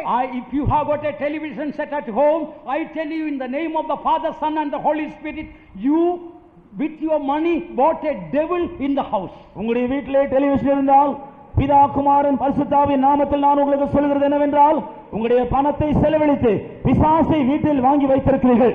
మీ ఇంట్లో టెలివిజన్ ఉన్నదంటే తండ్రి కుమార పరిశుద్ధాత్మ నామములో నేను మీకు చెప్తున్నాను, డబ్బులను ఖర్చు చేసి సైతాన్ని తెచ్చి మీరు ఇంట్లో పెట్టుకొని ఉన్నారు. I command you in the name of the Lord as soon as possible, as you go home, get rid of that devil. கர்த்தருடைய நாமத்திலே நான் உங்களுக்கு கட்டளையிடுகிறேன், நீங்கள் வீட்டிற்கு திரும்பி சென்ற பின்பு எவ்வளவு சீக்கிரம் அதை தள்ளி போட முடியுமோ அதை செய்யுங்கள். ప్రభు నామములో చెప్తున్నారు, మీరు ఇంట్లోకి వెళ్ళిన తర్వాత ఎంత త్వరగా మీరు వాటిని తీసివేయగలరో తీసేయండి. God wants to deliver us from all iniquity and purify us unto himself. தேவன் நம்மை சகல அக்கிரமங்களிலிருந்து மீட்டுக்கொண்டு அவருக்குரியவர்களாய் இருக்கும்படியாய் சுத்திகரிக்க விரும்புகிறார். దేవుడు మనలను సమస్త దుర్నీతి నుండి విమోచించి తనకు చెందిన వారుగా పవిత్రపరచుకొనుచున్నాడు. And the seventh one, let us go to the seventh wonder in the word of God. இப்பொழுது வேத வசனத்தில் இருக்கிறதான ஏழாவது அதிசயத்திற்கு நாம் போவோம். వాక్యములో ఉన్నట్టు ఏడవ అతిశయ కార్యము. The most wonderful people, மிகவும் ஆச்சரியகரமான ஜனங்கள், ఆశ్చర్యకరమైన the జనులు, most wonderful people in the world. உலகத்திலேயே மிகவும் ஆச்சரியமான ஜனங்கள். లోకములోనే ఆశ్చర్యకరమైన జనులు. 14th verse, a people, a peculiar people, zealous of good works. நற்கிரியைகளை செய்யக்கூடிய பக்தி வைராக்கியம் உள்ள ஜனங்கள், సత్క్రియలందు ఆసక్తి కలిగిన జనులు. A peculiar people, zealous of good works. They are the most wonderful people in this world. நற்கிரியைகளை செய்யக்கூடிய பக்தி வைராக்கியம் உள்ள இந்த விசேஷித்த ஜனங்கள் தான் இந்த பூமியிலே உலகத்திலே மிகவும் ஆச்சரியகரமான ஜனங்கள். సత్క్రియలందు ఆసక్తి కలిగినట్టు ఒక వైరాగ్యము కలిగిన జనులే ఆశ్చర్యకరమైన You జనులు. are a chosen generation, நீங்கள் தெரிந்து கொள்ளப்பட்ட சந்ததி, మీరు ఏర్పరచబడ్డ a royal వంశము, priesthood, நீங்கள் ராஜரீக ஆசாரிய கூட்டம், రాజరికమైన యాజక a సమూహము, holy nation, நீங்கள் ஒரு பரிசுத்த ஜாதி, పరిశుద్ధమైన జనము, a peculiar people. நீங்கள் அவருக்கென்ற விசேஷித்த ஜனங்கள். మీరు ఆయనకు సొంతమైన విశేష That జనులు. we should show forth the praises of Him who had delivered us from darkness into His marvelous light. அந்த காலத்திலிருந்து அவருடைய ஆச்சரியமான ஒளியின் இடத்திற்கு வரவழைத்தவருடைய புண்ணியங்களை நீங்கள் அறிவிக்க வேண்டும். అంధకారములో నుండి ఆశ్చర్యకరమైన వెలుగులోనికి తెచ్చిన వారిని స్తుతించడం ద్వారా ఏర్పరచబడిన జనులు. Beloved ones, because of Jesus, we are peculiar people. We are not like all other people. அருமையானவர்களே, இயேசு கிறிஸ்துவின் நிமித்தமாக நாம் மிகவும் விசேஷித்த ஜனங்கள், மற்ற ஜனங்களைப் போல சாதாரண ஜனங்களே அல்ல. ప్రియులారా, మనము ఇతరుల వంటి వారము కాదు, యేసు క్రీస్తు నిమిత్తమై విశేషమైన జనులము. We cannot conform ourselves to the worldly ways of fashions. உலக பிரகாரமான வேஷங்கள், உலக பிரகாரமான நடவடிக்கைகளோடு நாம் நம்மை ஒப்பிட்டுக் கொள்ளக் கூடாது. లోక సంబంధమైనట్టి ఆ యొక్క అలంకారములు వాటితో మనం పోల్చి వెళుతూ ఉండకూడదు. Why don't our sisters wear ornaments? நம்முடைய சகோதரிமார்கள் ஏன் நகைகள் போடுவதில்லை? మన సహోదరులు నగలు వేసుకున్నట్లేదు ఎందుకని? They are peculiar people. அவர்கள் விசேஷித்த ஜனங்கள். వారు విశేషమైన వారు. We are going to walk on the street of gold in Jerusalem. எருசலேமிலே, புதிய எருசலேமிலே பொன்னினால் செய்யப்பட்ட வீதியிலே நாம் நடக்க போகிறோம். నూతన యెరూషలేములో బంగారముతో వేయబడిన ఆ యొక్క రోడ్లో నడవబోతున్నాము. We are going to walk on the street of gold. நாம் பொன்தல வீதிகளிலே நடக்க போகிறோம். సువర్ణ వీధులలో నడవబోతున్నాము. Suppose now you walk on the street, now not suppose, here we walk on the street of concrete streets or some other streets which are tarred. நாம் இப்பொழுது சாதாரணமாக கான்கிரீட்னால் போடப்பட்ட சாலைகள், சில இடங்களிலே தார் ரோடுகளில் நாம் நடக்கிறோம். సాధారణంగా కాంక్రీట్ తారు వేయబడిన రోడ్లలో నడుస్తున్నాము. If one of them will take a piece of tar or a concrete, I will put here, what will say? Mad woman. Look at, from the street she took a piece of concrete and put it here. யாராகிலும் ஒருவர் அந்த கான்கிரீட்ல ஒரு சிறிய பகுதியோ அல்லது ஒரு சிறிய பகுதி தாரை எடுத்து இங்கே வைத்துக் கொண்டால் நாம் என்ன சொல்லுவோம்? பைத்தியக்காரர், சாலையில் இருக்கிற தாரை கான்கிரீட் எடுத்து காதில் வைத்துக் கொண்டிருக்கிறார் என்று சொல்லுவோம் அல்லவா? కాంక్రీట్ తారులో ఒక చిన్న భాగాన్ని తీసుకొని మన చెవులకు ముక్కలకు మనం తగిలించుకుంటే ఏమంటారు? పిచ్చి పట్టిపోయింది ఏమకు ఈ విధంగా చేస్తున్నది అని Beloved చెప్పారు. ones, soon we are going to walk on the street of gold. If we take a piece of that where we walk, if we put it there, it is madness. அருமையானவர்களே, வெகு சீக்கிரத்திலே நாம் பொன்தல வீதியிலே நடக்க போகிறோம். நாம் நடக்க போகிற நம்முடைய கால்களில் இருக்கிற அந்த பொன்னை எடுத்து நம்முடைய காதுகள் வைத்துக் கொண்டால் நாம் பைத்தியக்காரர்கள் அல்லவா? ప్రియులారా, అతి త్వరలో బంగారపు వీధులలో మనం నడవబోతున్నాము. ఆ యొక్క బంగారం తీసుకొని మన యొక్క చెవులకు ముక్కలకు తగిలించుకుంటే అది పిచ్చితనంగా కనబడదా? Once a man of God told, you know, when God created in the head, He made so many holes here and there and all. If God wanted you to wear some earrings, God could have made 2 holes here also. Do you think God has forgotten this and He remembered all other holes? ஒரு முறை ஒரு தேவனுடைய மனிதன் சொன்னார், தேவன் மனுஷனை சிருஷ்டிக்கும் பொழுது அவனுடைய முகத்திலே காணப்படுகிற பலவிதமான துவாரங்களை எல்லாம் வைத்து சிருஷ்டித்தார். ஆனால் தேவன் மனுஷன் இந்த நகைகளை போட வேண்டும் என்று விரும்பியிருந்தார். அவர் இந்த காதுகளிலும் கூட அவர் அந்த துவாரங்கள் வைத்திருப்பார். தேவன் இப்படி துவாரம் போட மறந்து விட்டார் என்று நீங்கள் நினைக்கிறீர்களா? ఒక దేవుడు మనుషుడు చెప్పాడు, దేవుడు మనుషును కలుగు చేసినప్పుడు అవసరమైనటువంటి రంధ్రములను ఏర్పాట్లు చేస్తున్నాడు. ఆయన చెవులకు రింగులు లాంటి పెట్టుకోవాలంటే చెవులకు కూడా రంధ్రాలను పెట్టుంటాడు చెప్పాడు కదా. Don't be a foolish woman. Remove all his foolishness and glorify God. And புத்தியீன- you be a peculiar people. புத்தியீனமான ஒரு ஸ்திரீயை போல இருக்க வேண்டாம். இந்த புத்தியீனமான காரியங்களை எல்லாம் தள்ளிவிடுங்கள். நீங்கள் தேவனை மகிமைப்படுத்துங்கள். நீங்கள் பொன்தல வீதியில் நடக்க ஆயத்தப்படுங்கள். బుద్ధిహీనులైన స్త్రీల వలె ఉండక వాటన్నిటిని విసిరి పారవేసి బుద్ధి కలిగిన వారుగా మారి ఆ బంగారు వీధుల్లో నడుచుటకు అర్హులుగా మారండి. We are a peculiar people. We அருமையா- shouldn't appear like other people in the world. அருமையானவர்களே, நாம் விசேஷித்த ஜனங்கள். உலகத்தில் இருக்கிற சாதாரண ஜனங்களைப் போல நாம் காணப்படக்கூடாது. స్త్రీలారా మనం విశేషమైన వారము, లోకములోని సాధారణ జనుల వలె జీవించకూడదు. I remember once our late respected pastor Philip Chandapillai, he went to visit an asylum, ஒரு காரியம் எனக்கு ஞாபகம் வருகிறது. mental asylum. நம்முடைய கடந்ததான கனத்துக்குரியதான பாஸ்டர் பிலிப் சாண்டப்பிள்ளை அவர்கள் ஒரு முறை புத்தி சுயாதீனம் இல்லாதவர்கள் காணப்படுகிற ஒரு இடத்திற்கு அவர் விஜயம் செய்தார். పాస్టర్ ఫిలిప్ చాండపల్లి గారు ఒకసారి పిచ్చి వాళ్ళు ఉండే ఆ ఆసుపత్రి భాగానికి వెళ్ళారు. Because the superintendent of that mental asylum was our believer, so he invited, so Pastor Philip went around the mental asylum. அந்த மனநோய் மருத்துவமனையில் இருந்ததான சூப்பரிண்டென்ட் அவர் நம்முடைய விசுவாசியா இருந்தபடினால் ஒரு முறை அவர் நம்முடைய பாஸ்டர் அவர்களை அங்கே அழைத்திருந்தார். ఆ పిచ్చి ఆసుపత్రికి అధికారి విశ్వాసి కాబట్టి ఆయన ఆహ్వానించాడు. పాస్టర్ గారు తిరిగి చూడటానికి వెళ్ళి ఉన్నాడు. After seeing all the mad people, Pastor Philip was leaving the place. அங்கிருந்த பைத்தியக்காரர்கள் எல்லாரையும் பார்த்துவிட்டு கடைசியாக பாஸ்டர் அந்த இடத்தை விட்டு வெளியே வந்தார். అక్కడున్న పిచ్చి వాళ్ళందరినీ చూసి పాస్టర్ ఫిలిప్ గారు తిరిగి వస్తున్నాడు. So all those mad people came to the window and they all started clapping hand and smiling. அந்த வேளையிலே அந்த பைத்தியக்காரர்கள் எல்லாம் ஜன்னல் வழியாக வந்து நின்று பார்த்து கை தட்டி சிரித்தார்கள். ఆ సమయంలో ఆ పిచ్చి వాళ్ళందరూ కిటికీల దగ్గరకు వచ్చి చప్పట్లు కొట్టి నవ్వుతూ ఉండేది. So Pastor Philip asked the believer, why are they laughing? அப்பொழுது பாஸ்டர் பிலிப் அந்த விசுவாசி பார்த்து ஏன் இவர்கள் எல்லாம் சிரிக்கிறார்கள் என்று கேட்டார். పాస్టర్ ఫిలిప్ గారు ఆ విశ్వాసతో ఎందుకు వీళ్ళందరూ నవ్వుతున్నారు అని అడిగారు. Then that believer told us, Pastor, they think you are mad. அப்பொழுது அந்த விசுவாசி சொன்னார், பாஸ்டர் நீங்கள் பைத்தியக்காரர் என்று அவர்கள் எல்லாரும் நினைக்கிறார்கள். పాస్టర్ గారండి వాళ్ళందరూ అనుకునేది ఏమిటంటే మీరు ఒక పిచ్చివారని అనుకుంటున్నారు. Beloved ones, the people in the world will say when you remove all these things that you are mad, but we know who are mad. அருமையானவர்களே, இந்த நகைகளை எல்லாம் நீங்கள் கழற்றி விடும் பொழுது இந்த உலகத்தில் இருக்கிற ஜனங்கள் உங்களை பார்த்து பைத்தியக்காரர்கள் என்று சொல்வார்கள். ஆனால் உண்மையான பைத்தியக்காரர்கள் யார் என்று நமக்கு தெரியும். ప్రియులారా, ఈ నగలన్నిటినీ వదిలిపెట్టితే మనల్ని లోకస్తులు పిచ్చి వాళ్ళు అంటారు. అయితే నిజముగా ఆ వెర్రితనం పిచ్చి పట్టిన వాళ్ళు ఎవరనేది Hallelujah! Hallelujah! Definitely those who take the tar and concrete and put it here, they are mad. உண்மையாகவே But don't tell them like that. உண்மையாகவே இந்த தார் அல்லது கான்கிரீட் எடுத்து இங்கே போட்டுக் கொண்டிருக்கிறவர்கள் பைத்தியக்காரர்கள் தான். ஆனால் அவர்கள் பைத்தியக்காரர்கள் என்று நீங்கள் சொல்ல வேண்டாம். నిజముగా చెప్పాలంటే ఆ తారు కాంక్రీట్లను ధరించే వారంతా పిచ్చివాళ్లే. ఈ విషయాన్ని మీరు వెళ్ళి చెప్పకూడదు. The most wonderful people, the peculiar people, the holy nation we are. நாம் இந்த உலகத்திலே மிகவும் ஆச்சரியகரமான ஜனங்களும் விசேஷித்த ஜனங்களும் பரிசுத்த ஜாதியுமாய் இருக்கிறோம். మనమైతే దేవుని కొరకై విశేషమైనట్టి పరిశుద్ధమైన జనముగా ఉన్నాము. When Saint Paul and other saints went to a city, the people there told, the people those who make the world upside down have come here. பேதுரு அப்போஸ்தலன் பவுல் அப்போஸ்தலன் மற்றவர்கள் எல்லாரும் ஒரு குறிப்பிட்ட பட்டணத்திற்கு போன பொழுது அந்த பட்டணத்தில் இருந்த ஜனங்கள் அவர்களை பார்த்து சொன்னார்கள், உலகத்தை கலக்குகிற ஜனங்கள் இங்கே வந்திருக்கிறார்கள்.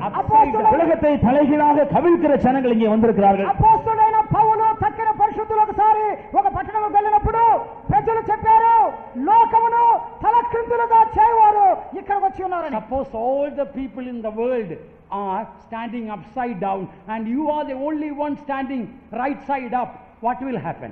உதாரணமாக இந்த உலகத்தில் இருக்கிற எல்லா ஜனங்களும் தலைகீழாக நின்று கொண்டிருக்கிறார்கள், நீங்கள் ஒருவர் மாத்திரம் நேராக நின்று கொண்டிருக்கிறீர்கள். ఉదాహరణకు లోకములో ఉన్న వాళ్ళందరూ తలక్రిందులుగా నిలబడిచో మీరు మాత్రమే నిటారుగా నిలబడ్డారు అనుకోనండి. They all will say you are upside down. அவர்கள் உங்களை பார்த்து என்ன சொல்வார்கள்?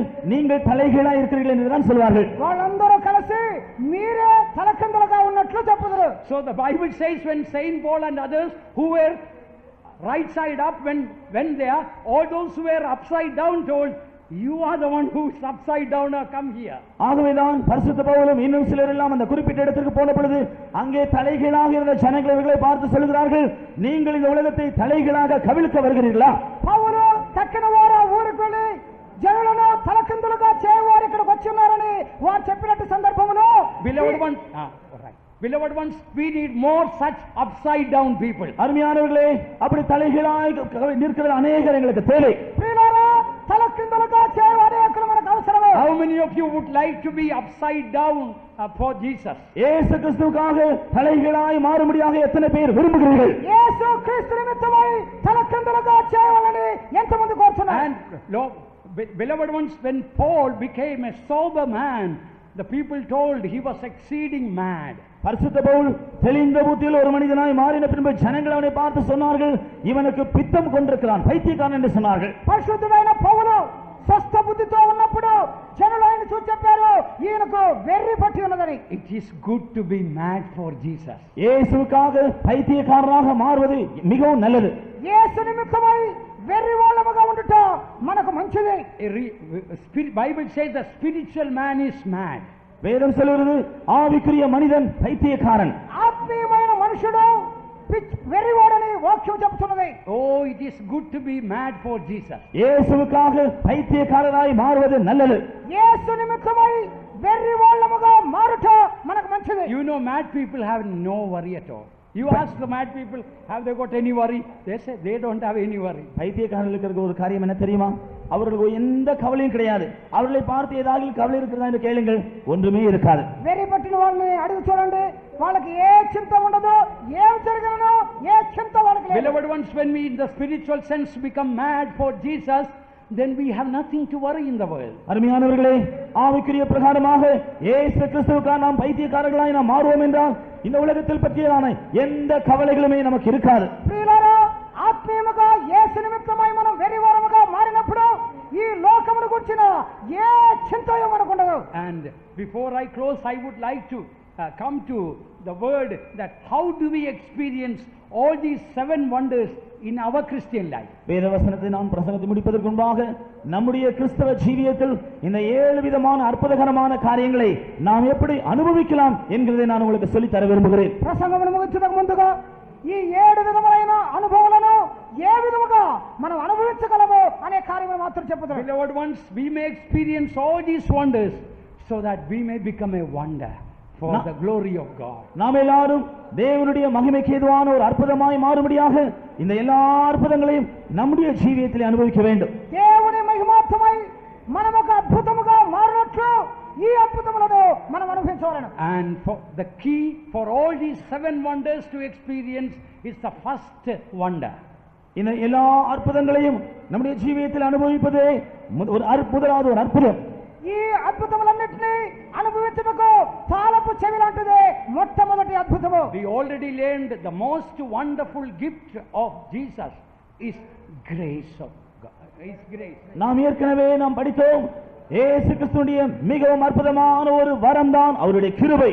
యేసు క్రీస్తు ఇచ్చినట్టు ఒక అద్భుతమైన వరమే దేవుని కృప. Through the grace we experience all these things. தேவனுடைய கிருபையினாலே இவை எல்லாவற்றையும் நாம் அனுபவிக்கலாம். దేవుని కృప వలన వీటన్నిటిని మనం అనుభవించగలము. And you may ask, how do we get this grace? இந்த கிருபை எப்படி பெற்றுக்கொள்ளலாம் என்று நீங்கள் கேட்கக்கூடும். ఈ కృపను ఏ విధముగా పొందగలమో అని మీరు అడగవచ్చు. Yes, beloved ones, we can receive riches of grace today.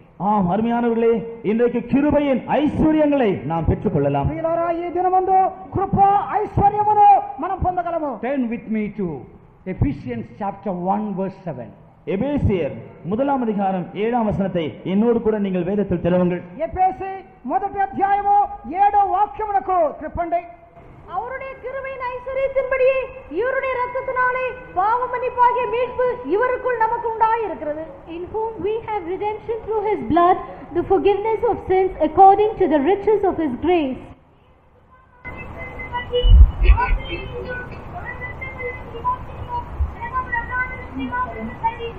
Riches of grace and forgiveness of sin connected together. கிருபையின் ஐஸ்வர்யமும் பாவ மன்னிப்பும் ஒன்றோடு இணைந்திருக்கிறது.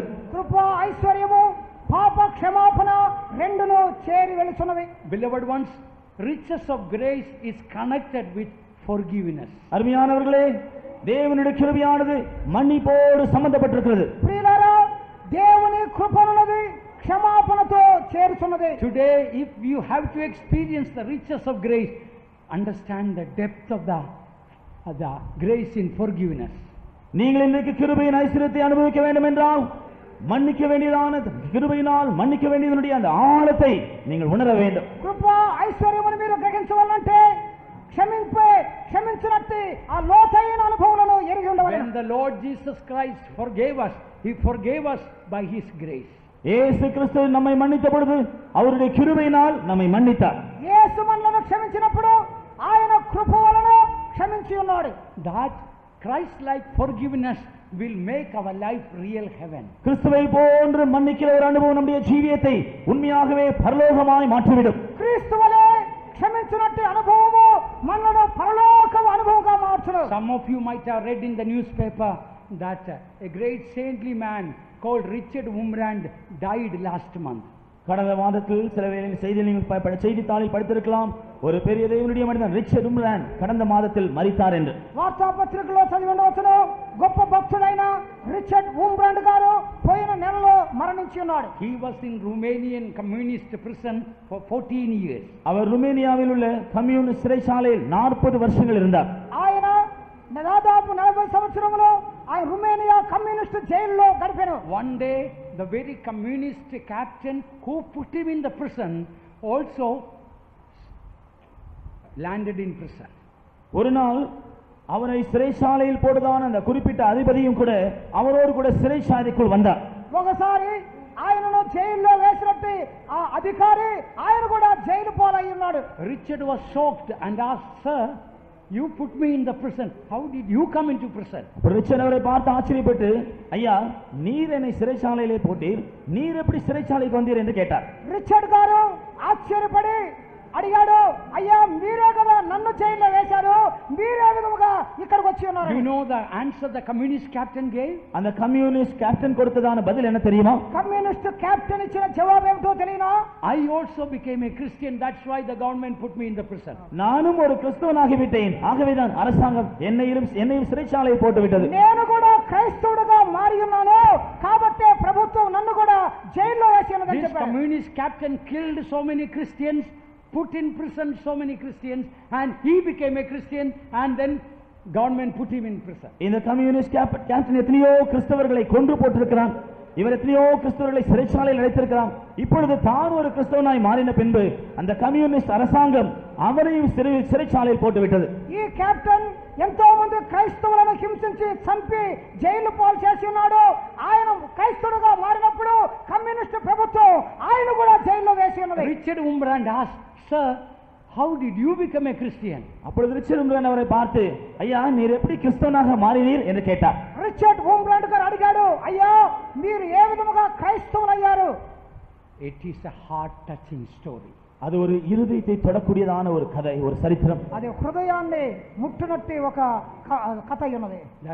That communist captain told how he became a Christian. அந்த கம்யூனிஸ்ட் தளபதி தான் எப்படி கிறிஸ்தவனாக மாறினான் என்பதை சொன்னார். ఆ కమ్యూనిస్ట్ కెప్టెన్ తాను ఎట్లు క్రైస్తవుడుగా మారినో చెప్పి ఉన్నాడు. There was a little boy there in that land where his mother was killed by this communist captain. அந்த பட்டணத்திலே ஒரு சிறு பையன் இருந்தான். அவனுடைய தாயார் இந்த கம்யூனிஸ்ட் தளபதியினாலே கொல்லப்பட்டார். ఆ పట్టణంలో ఒక చిన్న అబ్బాయి ఉండెను. ఆ అబ్బాయి యొక్క తల్లిని ఈ కమ్యూనిస్ట్ కెప్టెన్ చంపి ఉన్నాడు. That little boy, every birthday of the mother, he used to make a bouquet of flowers and give to the mother. அந்த வாலிபன் தன்னுடைய தாயாருடைய பிறந்த நாள், ஒவ்வொரு பிறந்த நாள் வரும் பொழுதும் ஒரு பூச்செண்டை செய்து தன்னுடைய தாயாருக்கு கொடுப்பது வழக்கம். ఆ అబ్బాయి తన తల్లి యొక్క జన్మదినం వచ్చినప్పుడు పూలతో ఒక కట్టం చేసి ఆమెకి ఇవ్వటం అలవాటు. After his mother was killed by this communist captain, the next birthday of the mother came. இந்த கம்யூனிஸ்ட் தளபதியினால் அவனுடைய தாயார் கொன்று போடப்பட்ட பின்பு அடுத்த முறையாக அவனுடைய தாயாருடைய பிறந்த நாள் வந்தது. కమ్యూనిస్ట్ కెప్టెన్ ఆ తల్లిని చంపిన తర్వాత ఆ తల్లి యొక్క జన్మదినం వచ్చింది. The boy was very sad. What is the use of making a bouquet now? அப்பொழுது அந்த சிறுவன் மிகவும் துக்கப்பட்டான். இப்பொழுது ஒரு பூச்செண்டு செய்து என்ன பிரயோஜனம்? ఇప్పుడు ఆ అబ్బాయి చాలా దుఃఖంతో నేను ఎందుకు ఇక మీదట ఈ పువ్వులతో దీన్ని చేయాలి అని అనుకున్నాడు. He thought, anyway, every birthday of my mother I used to make a bouquet. Now I will make a bouquet and lay it on the grave of my mother. அவன் நினைத்தான், ஒவ்வொரு வருஷம் நான் பூச்செண்டு செய்து என் தாயாருக்கு கொடுப்பேன், இந்த வருஷத்தில் நான் அதை செய்து என் தாயாருடைய కల్లరైన மேல் கொண்டு போய் வைப்பேன். ప్రతి సంవత్సరము నా తల్లికి పూలతో ఈ విధముగా చేస్తున్నాను కదా, ఈ సంవత్సరము కూడా నేను ఆమె యొక్క సమాధి వద్దకు వెళ్ళి దీన్ని అప్పగించదని చెప్పి అనుకున్నాడు. He made a beautiful bouquet and he was going to the cemetery. அவன் அழகான ஒரு பூச்செண்டு செய்து కల్లறை நோக்கி சென்றான். పూలతో అందముగా ఒకదాన్ని చేసి సమాధి తోటకు వెళ్తున్నాడు. All the time he was thinking about his mother. அந்த வேளையிலெல்லாம் தன்னுடைய தாயாரை குறித்தே அவன் நினைத்துக் கொண்டிருந்தான். తల్లిని గురించే తలంచుచూ వెళ్తున్నాడు. One thing that mother told really struck him, son, you must love your enemies. That is what Jesus taught. அந்த வேளை அப்படி நினைத்துக் கொண்டது வேளையில் ஒரு காரியம் அவனுக்கு ஞாபகம் வந்தது. அது அவனுடைய தாய் அவனுக்கு சொன்ன காரியம், மகனே, இயேசு நம்மை நேசித்தது போல நம்முடைய சத்துருவை நீ நேசிக்க வேண்டும். తన తల్లి తనతో చెప్పిన మాట జ్ఞాపకం వచ్చింది ఏమిటంటే, నీ శత్రువులను ప్రేమించమని యేసు ప్రభువే సెలవిచ్చి ఉన్నాడు అని. He really wanted to obey what mother told. தன்னுடைய தாயார் சொன்னதற்கு அவன் உண்மையாக கீழ்ப்படிய விரும்பினான். తల్లి చెప్పిన దానికి లోబడవలననే తలంపు కలిగింది. He started thinking, who is my enemy? அப்பொழுது எனக்கு சத்துரு யார் என்று நினைக்க ஆரம்பித்தான். నా శత్రువు ఎవరు అని ఆ అబ్బాయి తలంచడానికి ప్రారంభించాడు. The one who killed my mother. என்னுடைய தாயாரை கொன்று போட்டவர்தான். మా అమ్మను చంపిన వ్యక్తి. I want to love the one who killed my mother. என்னுடைய தாயாரை கொன்று போட்டவரை நான் அன்பு கூற போகிறேன். మా అమ్మను చంపిన వ్యక్తిని నేను ప్రేమించవలను. Then he got an idea. உடனே அவனுக்கு ஒரு எண்ணம் வந்தது. ఒక తలంపు వచ్చింది. If I will lay this bouquet on the grave of my mother, mother is not going to enjoy that in heaven. நான் இந்த பூச்செண்டை செய்து இந்த தாயாருடைய கல்லறையில் வைத்தால் பரலோகத்தில் இருக்கிற தாயார் இதை அனுபவிக்க போகிறதில்லை. ఈ పూలగుచ్చును నేను సమాధి మీద పెడితే నా తల్లి దీన్ని అనుభవించదు కదా. I must give this bouquet to the one who killed my mother so that I can show love to him. நான் இந்த பூச்செண்டை செய்து என்னுடைய தாயாரை கொன்று போட்டாரே, அவரிடத்தில் நான் அன்பா இருக்கிறேன் என்கிறதை காண்பிக்கும்படியாக அவருக்கு கொண்டு போய் கொடுக்க வேண்டும் என்று தீர்மானித்தான். నా తల్లిని చంపినటువంటి ఆ వ్యక్తికి ఈ పూల గుత్తుని ఇవ్వాలని తలంపు వచ్చింది. He turned back from going to the cemetery with great difficulty. Finally in the city he found the communist captain's office. கல்லறைக்கு போயிருந்தவன் திரும்பி அந்த பட்டணத்தில் இருக்கிறதான அந்த தளபதியை மிகவும் கஷ்டப்பட்டு கண்டுபிடித்து அவரிடத்தில் கொண்டு வந்தார். సమాధి చోటుకు వెళ్ళే అబ్బాయి తిరిగి పట్టణంలోనికి వచ్చి చాలా కష్టంతో ఆ కెప్టెన్ గారి యొక్క ఆ కార్యాలయాన్ని కనుగొన్నాడు. And he went to the office and told, sir, please receive this bouquet. அந்த தளபதியினுடைய அலுவலகத்தை கண்டுபிடித்து அங்கே போய் அவரை பார்த்து, ஐயா, தயவு செய்து இதை பெற்றுக் கொள்ளுங்கள் என்று சொன்னார். కార్యాలయంలో ఆ అధికారిని సంధించి, అయ్యా, దీనిని అంగీకరించమని చెప్పాడు. He was a cruel man. He asked, what good thing have I done for you to give me this bouquet? அவன் ஒரு மூர்க்கமான ஒரு மனிதன். அவன் இந்த சிறுவனை பார்த்து, நீ இந்த பூச்செண்டை கொண்டு வந்து எனக்கு கொடுக்கும்படி நான் உனக்கு என்ன நன்மை செய்தேன் என்று கேட்டான். ఆ అధికారి చాలా మూర్ఖుడు, అడుగుతున్నాడు, నేను ఏ మేలు చేశానని ఈ పూల గుత్తిని తెచ్చి ఉన్నావని అడిగాడు. Sir, today is my mother's birthday. ஐயா, இன்றைக்கு என்னுடைய தாயாருடைய பிறந்த நாள். అయ్యా, మా తల్లి యొక్క పుట్టిన రోజు ఈ రోజు అని చెప్పాడు. On her birthdays, every time I used to give a bouquet.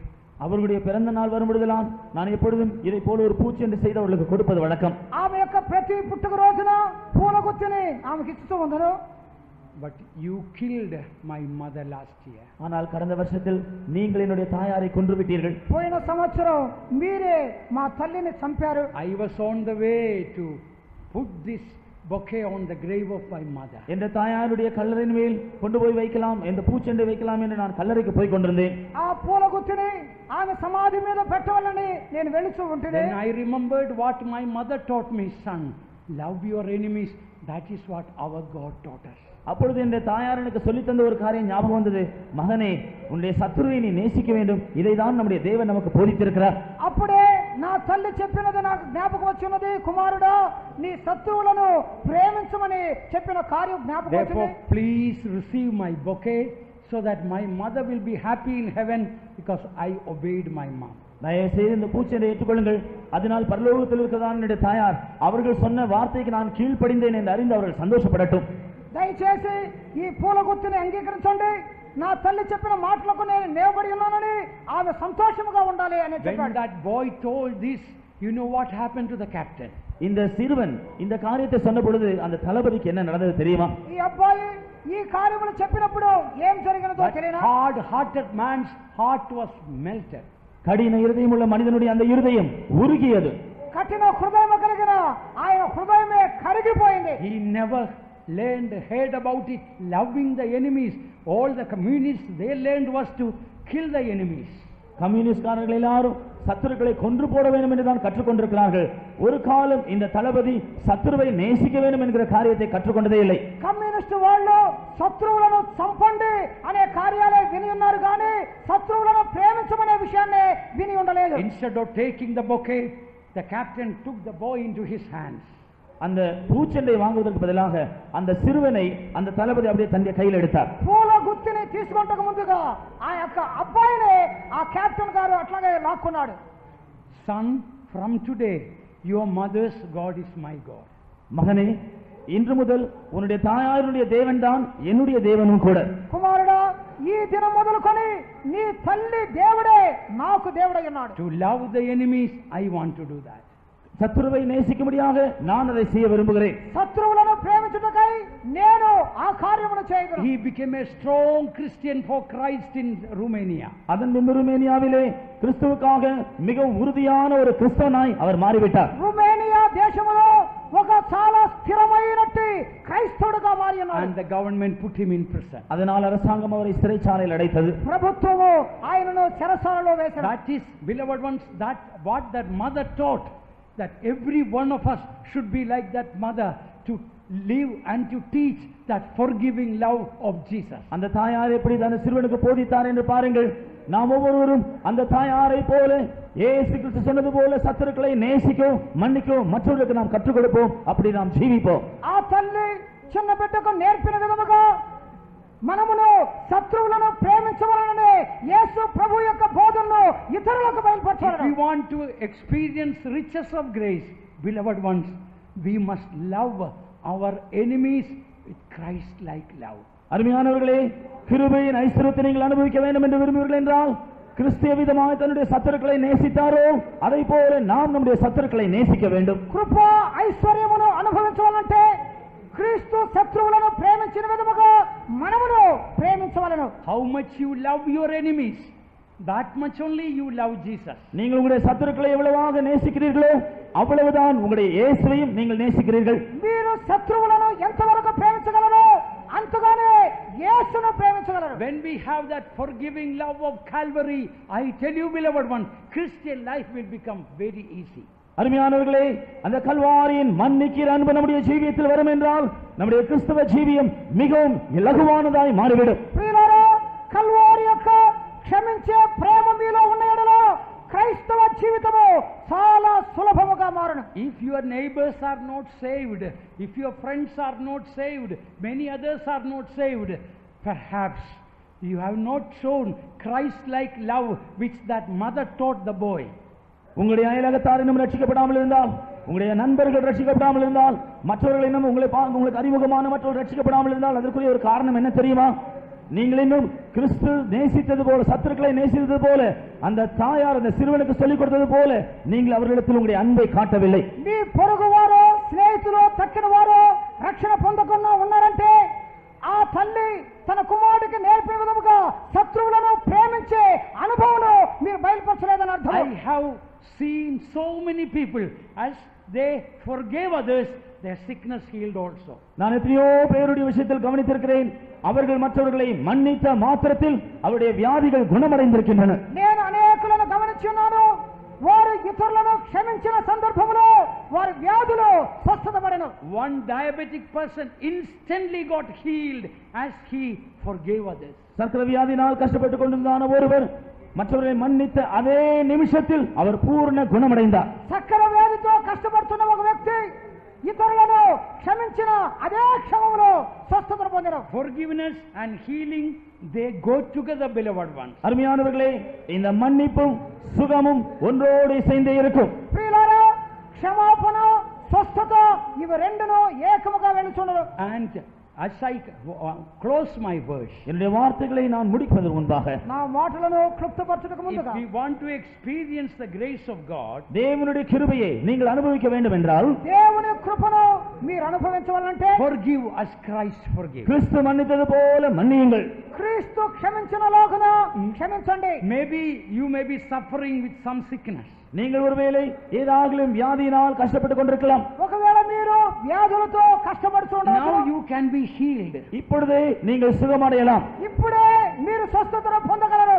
Medicines and doctors and operations may fail, but Jesus never fails. மருந்துகளோ மருத்துவரோ அறுவை சிகிச்சைகளோ ஒருவேளை தோல்வியில் முடியும், ஆனால் இயேசு ஒருபோதும் கைவிட மாட்டார். వైద్యులు మందులు ఆపరేషన్లు అపజయం పొందినప్పటికీ యేసు ఎన్నడూ అపజయం పొందడు.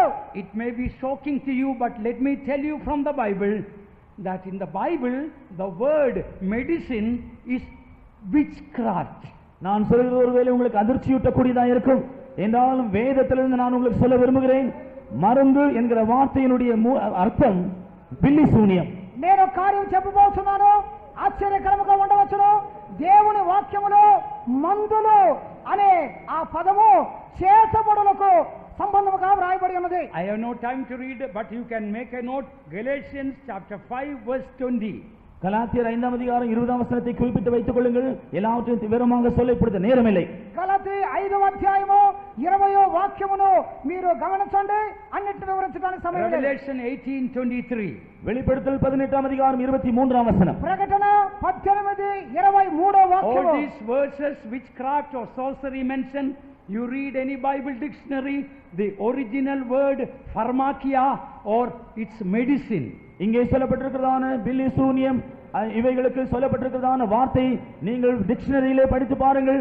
பார்மாக்கியா என்று சொல்லப்பட்டிருக்கிறது, அதனுடைய கருத்து பில்லி சூனியம். ఈ వాక్యములో వ్రాయబడి ఉన్నట్టు అక్కడ రాయబడినటువంటి మంత్రములు తంత్రములు అనేది గ్రీకు భాషలో ఫార్మాకియా అంటే మందులు అని అర్థం. In other words, truly beloved ones, when you take medicine, you are getting involved with witchcraft or sorcery. That is what the word of God says. வேறு விதத்தில் சொல்ல வேண்டும் என்றால், நீங்கள் மருந்து உபயோகப்படுத்தும் பொழுது நீங்கள் பில்லி சூனியத்தில் அல்லது இப்படிப்பட்ட மந்திரவாதத்தில் நீங்கள் சம்மதப்படுகிறீர்கள் என்று வேதம் தான் சொல்கிறது. ప్రియులారా, మీరు మందులను ఉపయోగిస్తున్నారంటే మంత్రములకు సంబంధమైన కార్యములనే అలవర్చున్నారని అర్థము. Today I request you, give up the witchcraft and trust in Jehovah Rapha, the healer divine. இன்றைக்கு நான் உங்களிடத்தில் வேண்டிக் கொள்கிறேன், நீங்கள் உங்களுடைய பில்லி சூனியத்தை மந்திரவாதத்தை விட்டுவிட்டு யெகோவா ரஃபாவாகிய சுகமாக்குகிற தேவன் மேல் உங்களுடைய நம்பிக்கை வையுங்கள். ఈ రోజున నేను చెబుతున్నాను, ఈ మంత్రముల లాంటి మందులను వదిలిపెట్టి యెహోవా రఫానే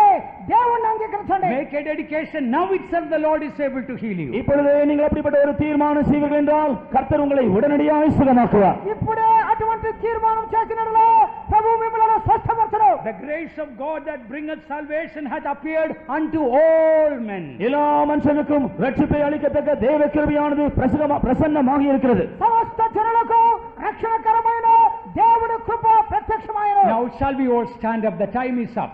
நேரமாகிவிட்டது, நாம் எல்லாரும் இப்படி எழும்பி நிற்போமாக. సమయమై ఉన్నది, దయచేసి అందరూ లేచి నిలబడండి. But the grace of God that brought salvation hath appeared unto all men. எல்லா மனுஷருக்கும் ரட்சிப்பை அளிக்கக்கூடிய தேவ கிருபை பிரசன்னமாகி இருக்கிறது. సమస్త జనులకు రక్షణకరమైన దేవుని కృప All ప్రత్యక్షమైనది. brothers and sisters, come forward as much as possible. எல்லா சகோதரர்களும் சகோதரிகளும் எவ்வளவு தூரம் முன்னால் நெருங்கி வர முடியுமோ முன்னுக்கு வாருங்கள். సహోదర సహోదరులు దయచేసి ముందుకు రండి.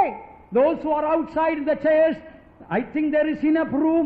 Come inside for a few minutes. வெளியே நிற்கிறவர்கள், நான் காலையில் உட்கார்ந்திருக்கிறவர்கள் எல்லாரும் உள்ளே ஏராளமான இடம் இருக்கிறது, எவ்வளவு தூரம் வர முடியுமோ உள்ளே எல்லாரும் வந்து விடுங்கள். బయట కుర్చీల్లో ఉన్నవారు దయచేసి లోపలికి రండి, మీకు కూడా చోటు ఉన్నది. Please keep coming. I really believe all these 7 wonders in the word of God can come to you and me this morning. தயவு செய்து எல்லாரும் உள்ளே வந்து கொண்டே இருங்கள். இந்த காலையிலே நாம் சிந்தித்ததான இந்த 7 விதமான அற்புதங்களும் உங்களுக்கு கிடைக்க போகிறது. మనం ఇప్పుడు ధ్యానించిన 7 విధములైన అద్భుతములను దేవుడు మీకు ఇప్పుడు ఇవ్వబోతున్నాడు. Oh, receive the greatest gift, the grace of God. எல்லாவற்றுக்கும் பார்க்கலாம் மேலான வரமாகிய தேவனுடைய கிருபையை பெற்றுக் கொள்ளுங்கள். అన్నిటికంటే శ్రేష్టమైన వరము దేవుని కృప పొందండి. Grace of God appeared unto all men, beloved ones, all of us who are standing here, the grace of God wants to be bestowed. எல்லா மனுஷருக்காகவும் கிருபையானது வெளிப்பட்டிருக்கும் என்றால் இங்கே காணப்படுகிற யாவருக்கும் அந்த கிருபை இப்பொழுது கிடைக்கும். సమస్త మనుషులకు దేవుని కృప ప్రత్యక్షమాయను అంటే ఇక్కడ నిలబడిన వారందరికీ దేవుని కృప. That grace will save you and heal you. அந்த கிருபை உங்களை ரட்சிக்கும், உங்களை சுகமாக்கும். ఆ కృప మిమ్మల్ని రక్షించును, స్వస్థపరచును. That grace will change you. அந்த கிருபை உங்களை மறுரூபமாக்கும். ఆ కృప మిమ్మల్ని మార్చును. That grace will change you when Jesus comes. அந்த கிருபை இயேசு வரும்போது உங்களை மறுரூபமாக்கிவிடும். ఆ కృప యేసు వచ్చినప్పుడు మార్చును. Receive the riches of grace now. கிருபையின் ஐஸ்வரியத்தை இப்பொழுது நீங்கள் எல்லாரும் பெற்றுக்கொள்ளுங்கள். ఐశ్వర్యమును పొందండి. Receive the riches of grace now. கிருபையின் ஐஸ்வரியத்தை இப்பொழுது நீங்கள் பெற்றுக்கொள்ளுங்கள். ఐశ్వర్యము పొందండి. Receive anointing by the grace of God. தேவனுடைய கிருபையினால் அபிஷேகத்தை பெற்றுக்கொள்ளுங்கள். దేవుని కృపలో అభిషేకం పొందండి. Receive healing by the grace of God. தேவனுடைய கிருபையினால் சுகத்தை பெற்றுக்கொள்ளுங்கள். కృపలో స్వస్థత పొందండి. Receive the grace of God and let our life be transformed. தேவனுடைய கிருபையை நாம் பெற்றுக்கொண்டு நம்முடைய ஜீவியம் முற்றிலுமாய் மாற்றப்படட்டும். కృపను పొంది జీవితంలో రూపాంతర పొందుదాం. Open your heart and open your mouth. உங்களுடைய இருதயத்தை திறவுங்கள், உங்களுடைய வாயை திறவுங்கள். హృదయములను నోరులను తెరవండి. Cry for the grace of God. தேவனுடைய கிருபைக்காய் அவரை நோக்கி கூப்பிடுங்கள். దేవుని కృప కొరకై ఏడవండి. Grace, grace, grace. கிருபை கிருபை கிருபை என்று சொல்லுங்கள். కృప కృప Grace, grace, grace. கிருபை கிருபை கிருபை. కృప కృప కృప. Oh, everything by grace. நாம் எல்லாரும் கிருபையை பெற்றுக்கொள்வோம். సమస్తము కృప. Hallelujah. Hallelujah. Hallelujah. హల్లెలూయా. కృప ప్రభు. దేవుని కృప. దేవుని కృప. தேவ கிருபை என்றும் உள்ளதே, அவர் கிருபை என்றும் உள்ளதே, அவரை போற்றி துதித்து பாடி ஹல்லேலூயா என்று ஆர்ப்பரிப்போம். அவரை போற்றி துதித்து பாடி. O thou most wonderful God, thou art a great and a marvelous wonder. Thy grace is a wonder, Lord God. Thy sacrifice at Calvary is a wonder, O God. Yea, all that thou hast done is a wonder. And Lord, thou art making us a wonder also, O God. And we just glory in this great grace and the great work you are doing. O God, receive all the glory and all the praise forever and forever in Jesus' precious name. And now, God, keep us to the rest of this day in the grace of Jesus Christ, the love of the Father, and the fellowship of the Holy Spirit, in Jesus' name. Amen. Hallelujah. Hallelujah.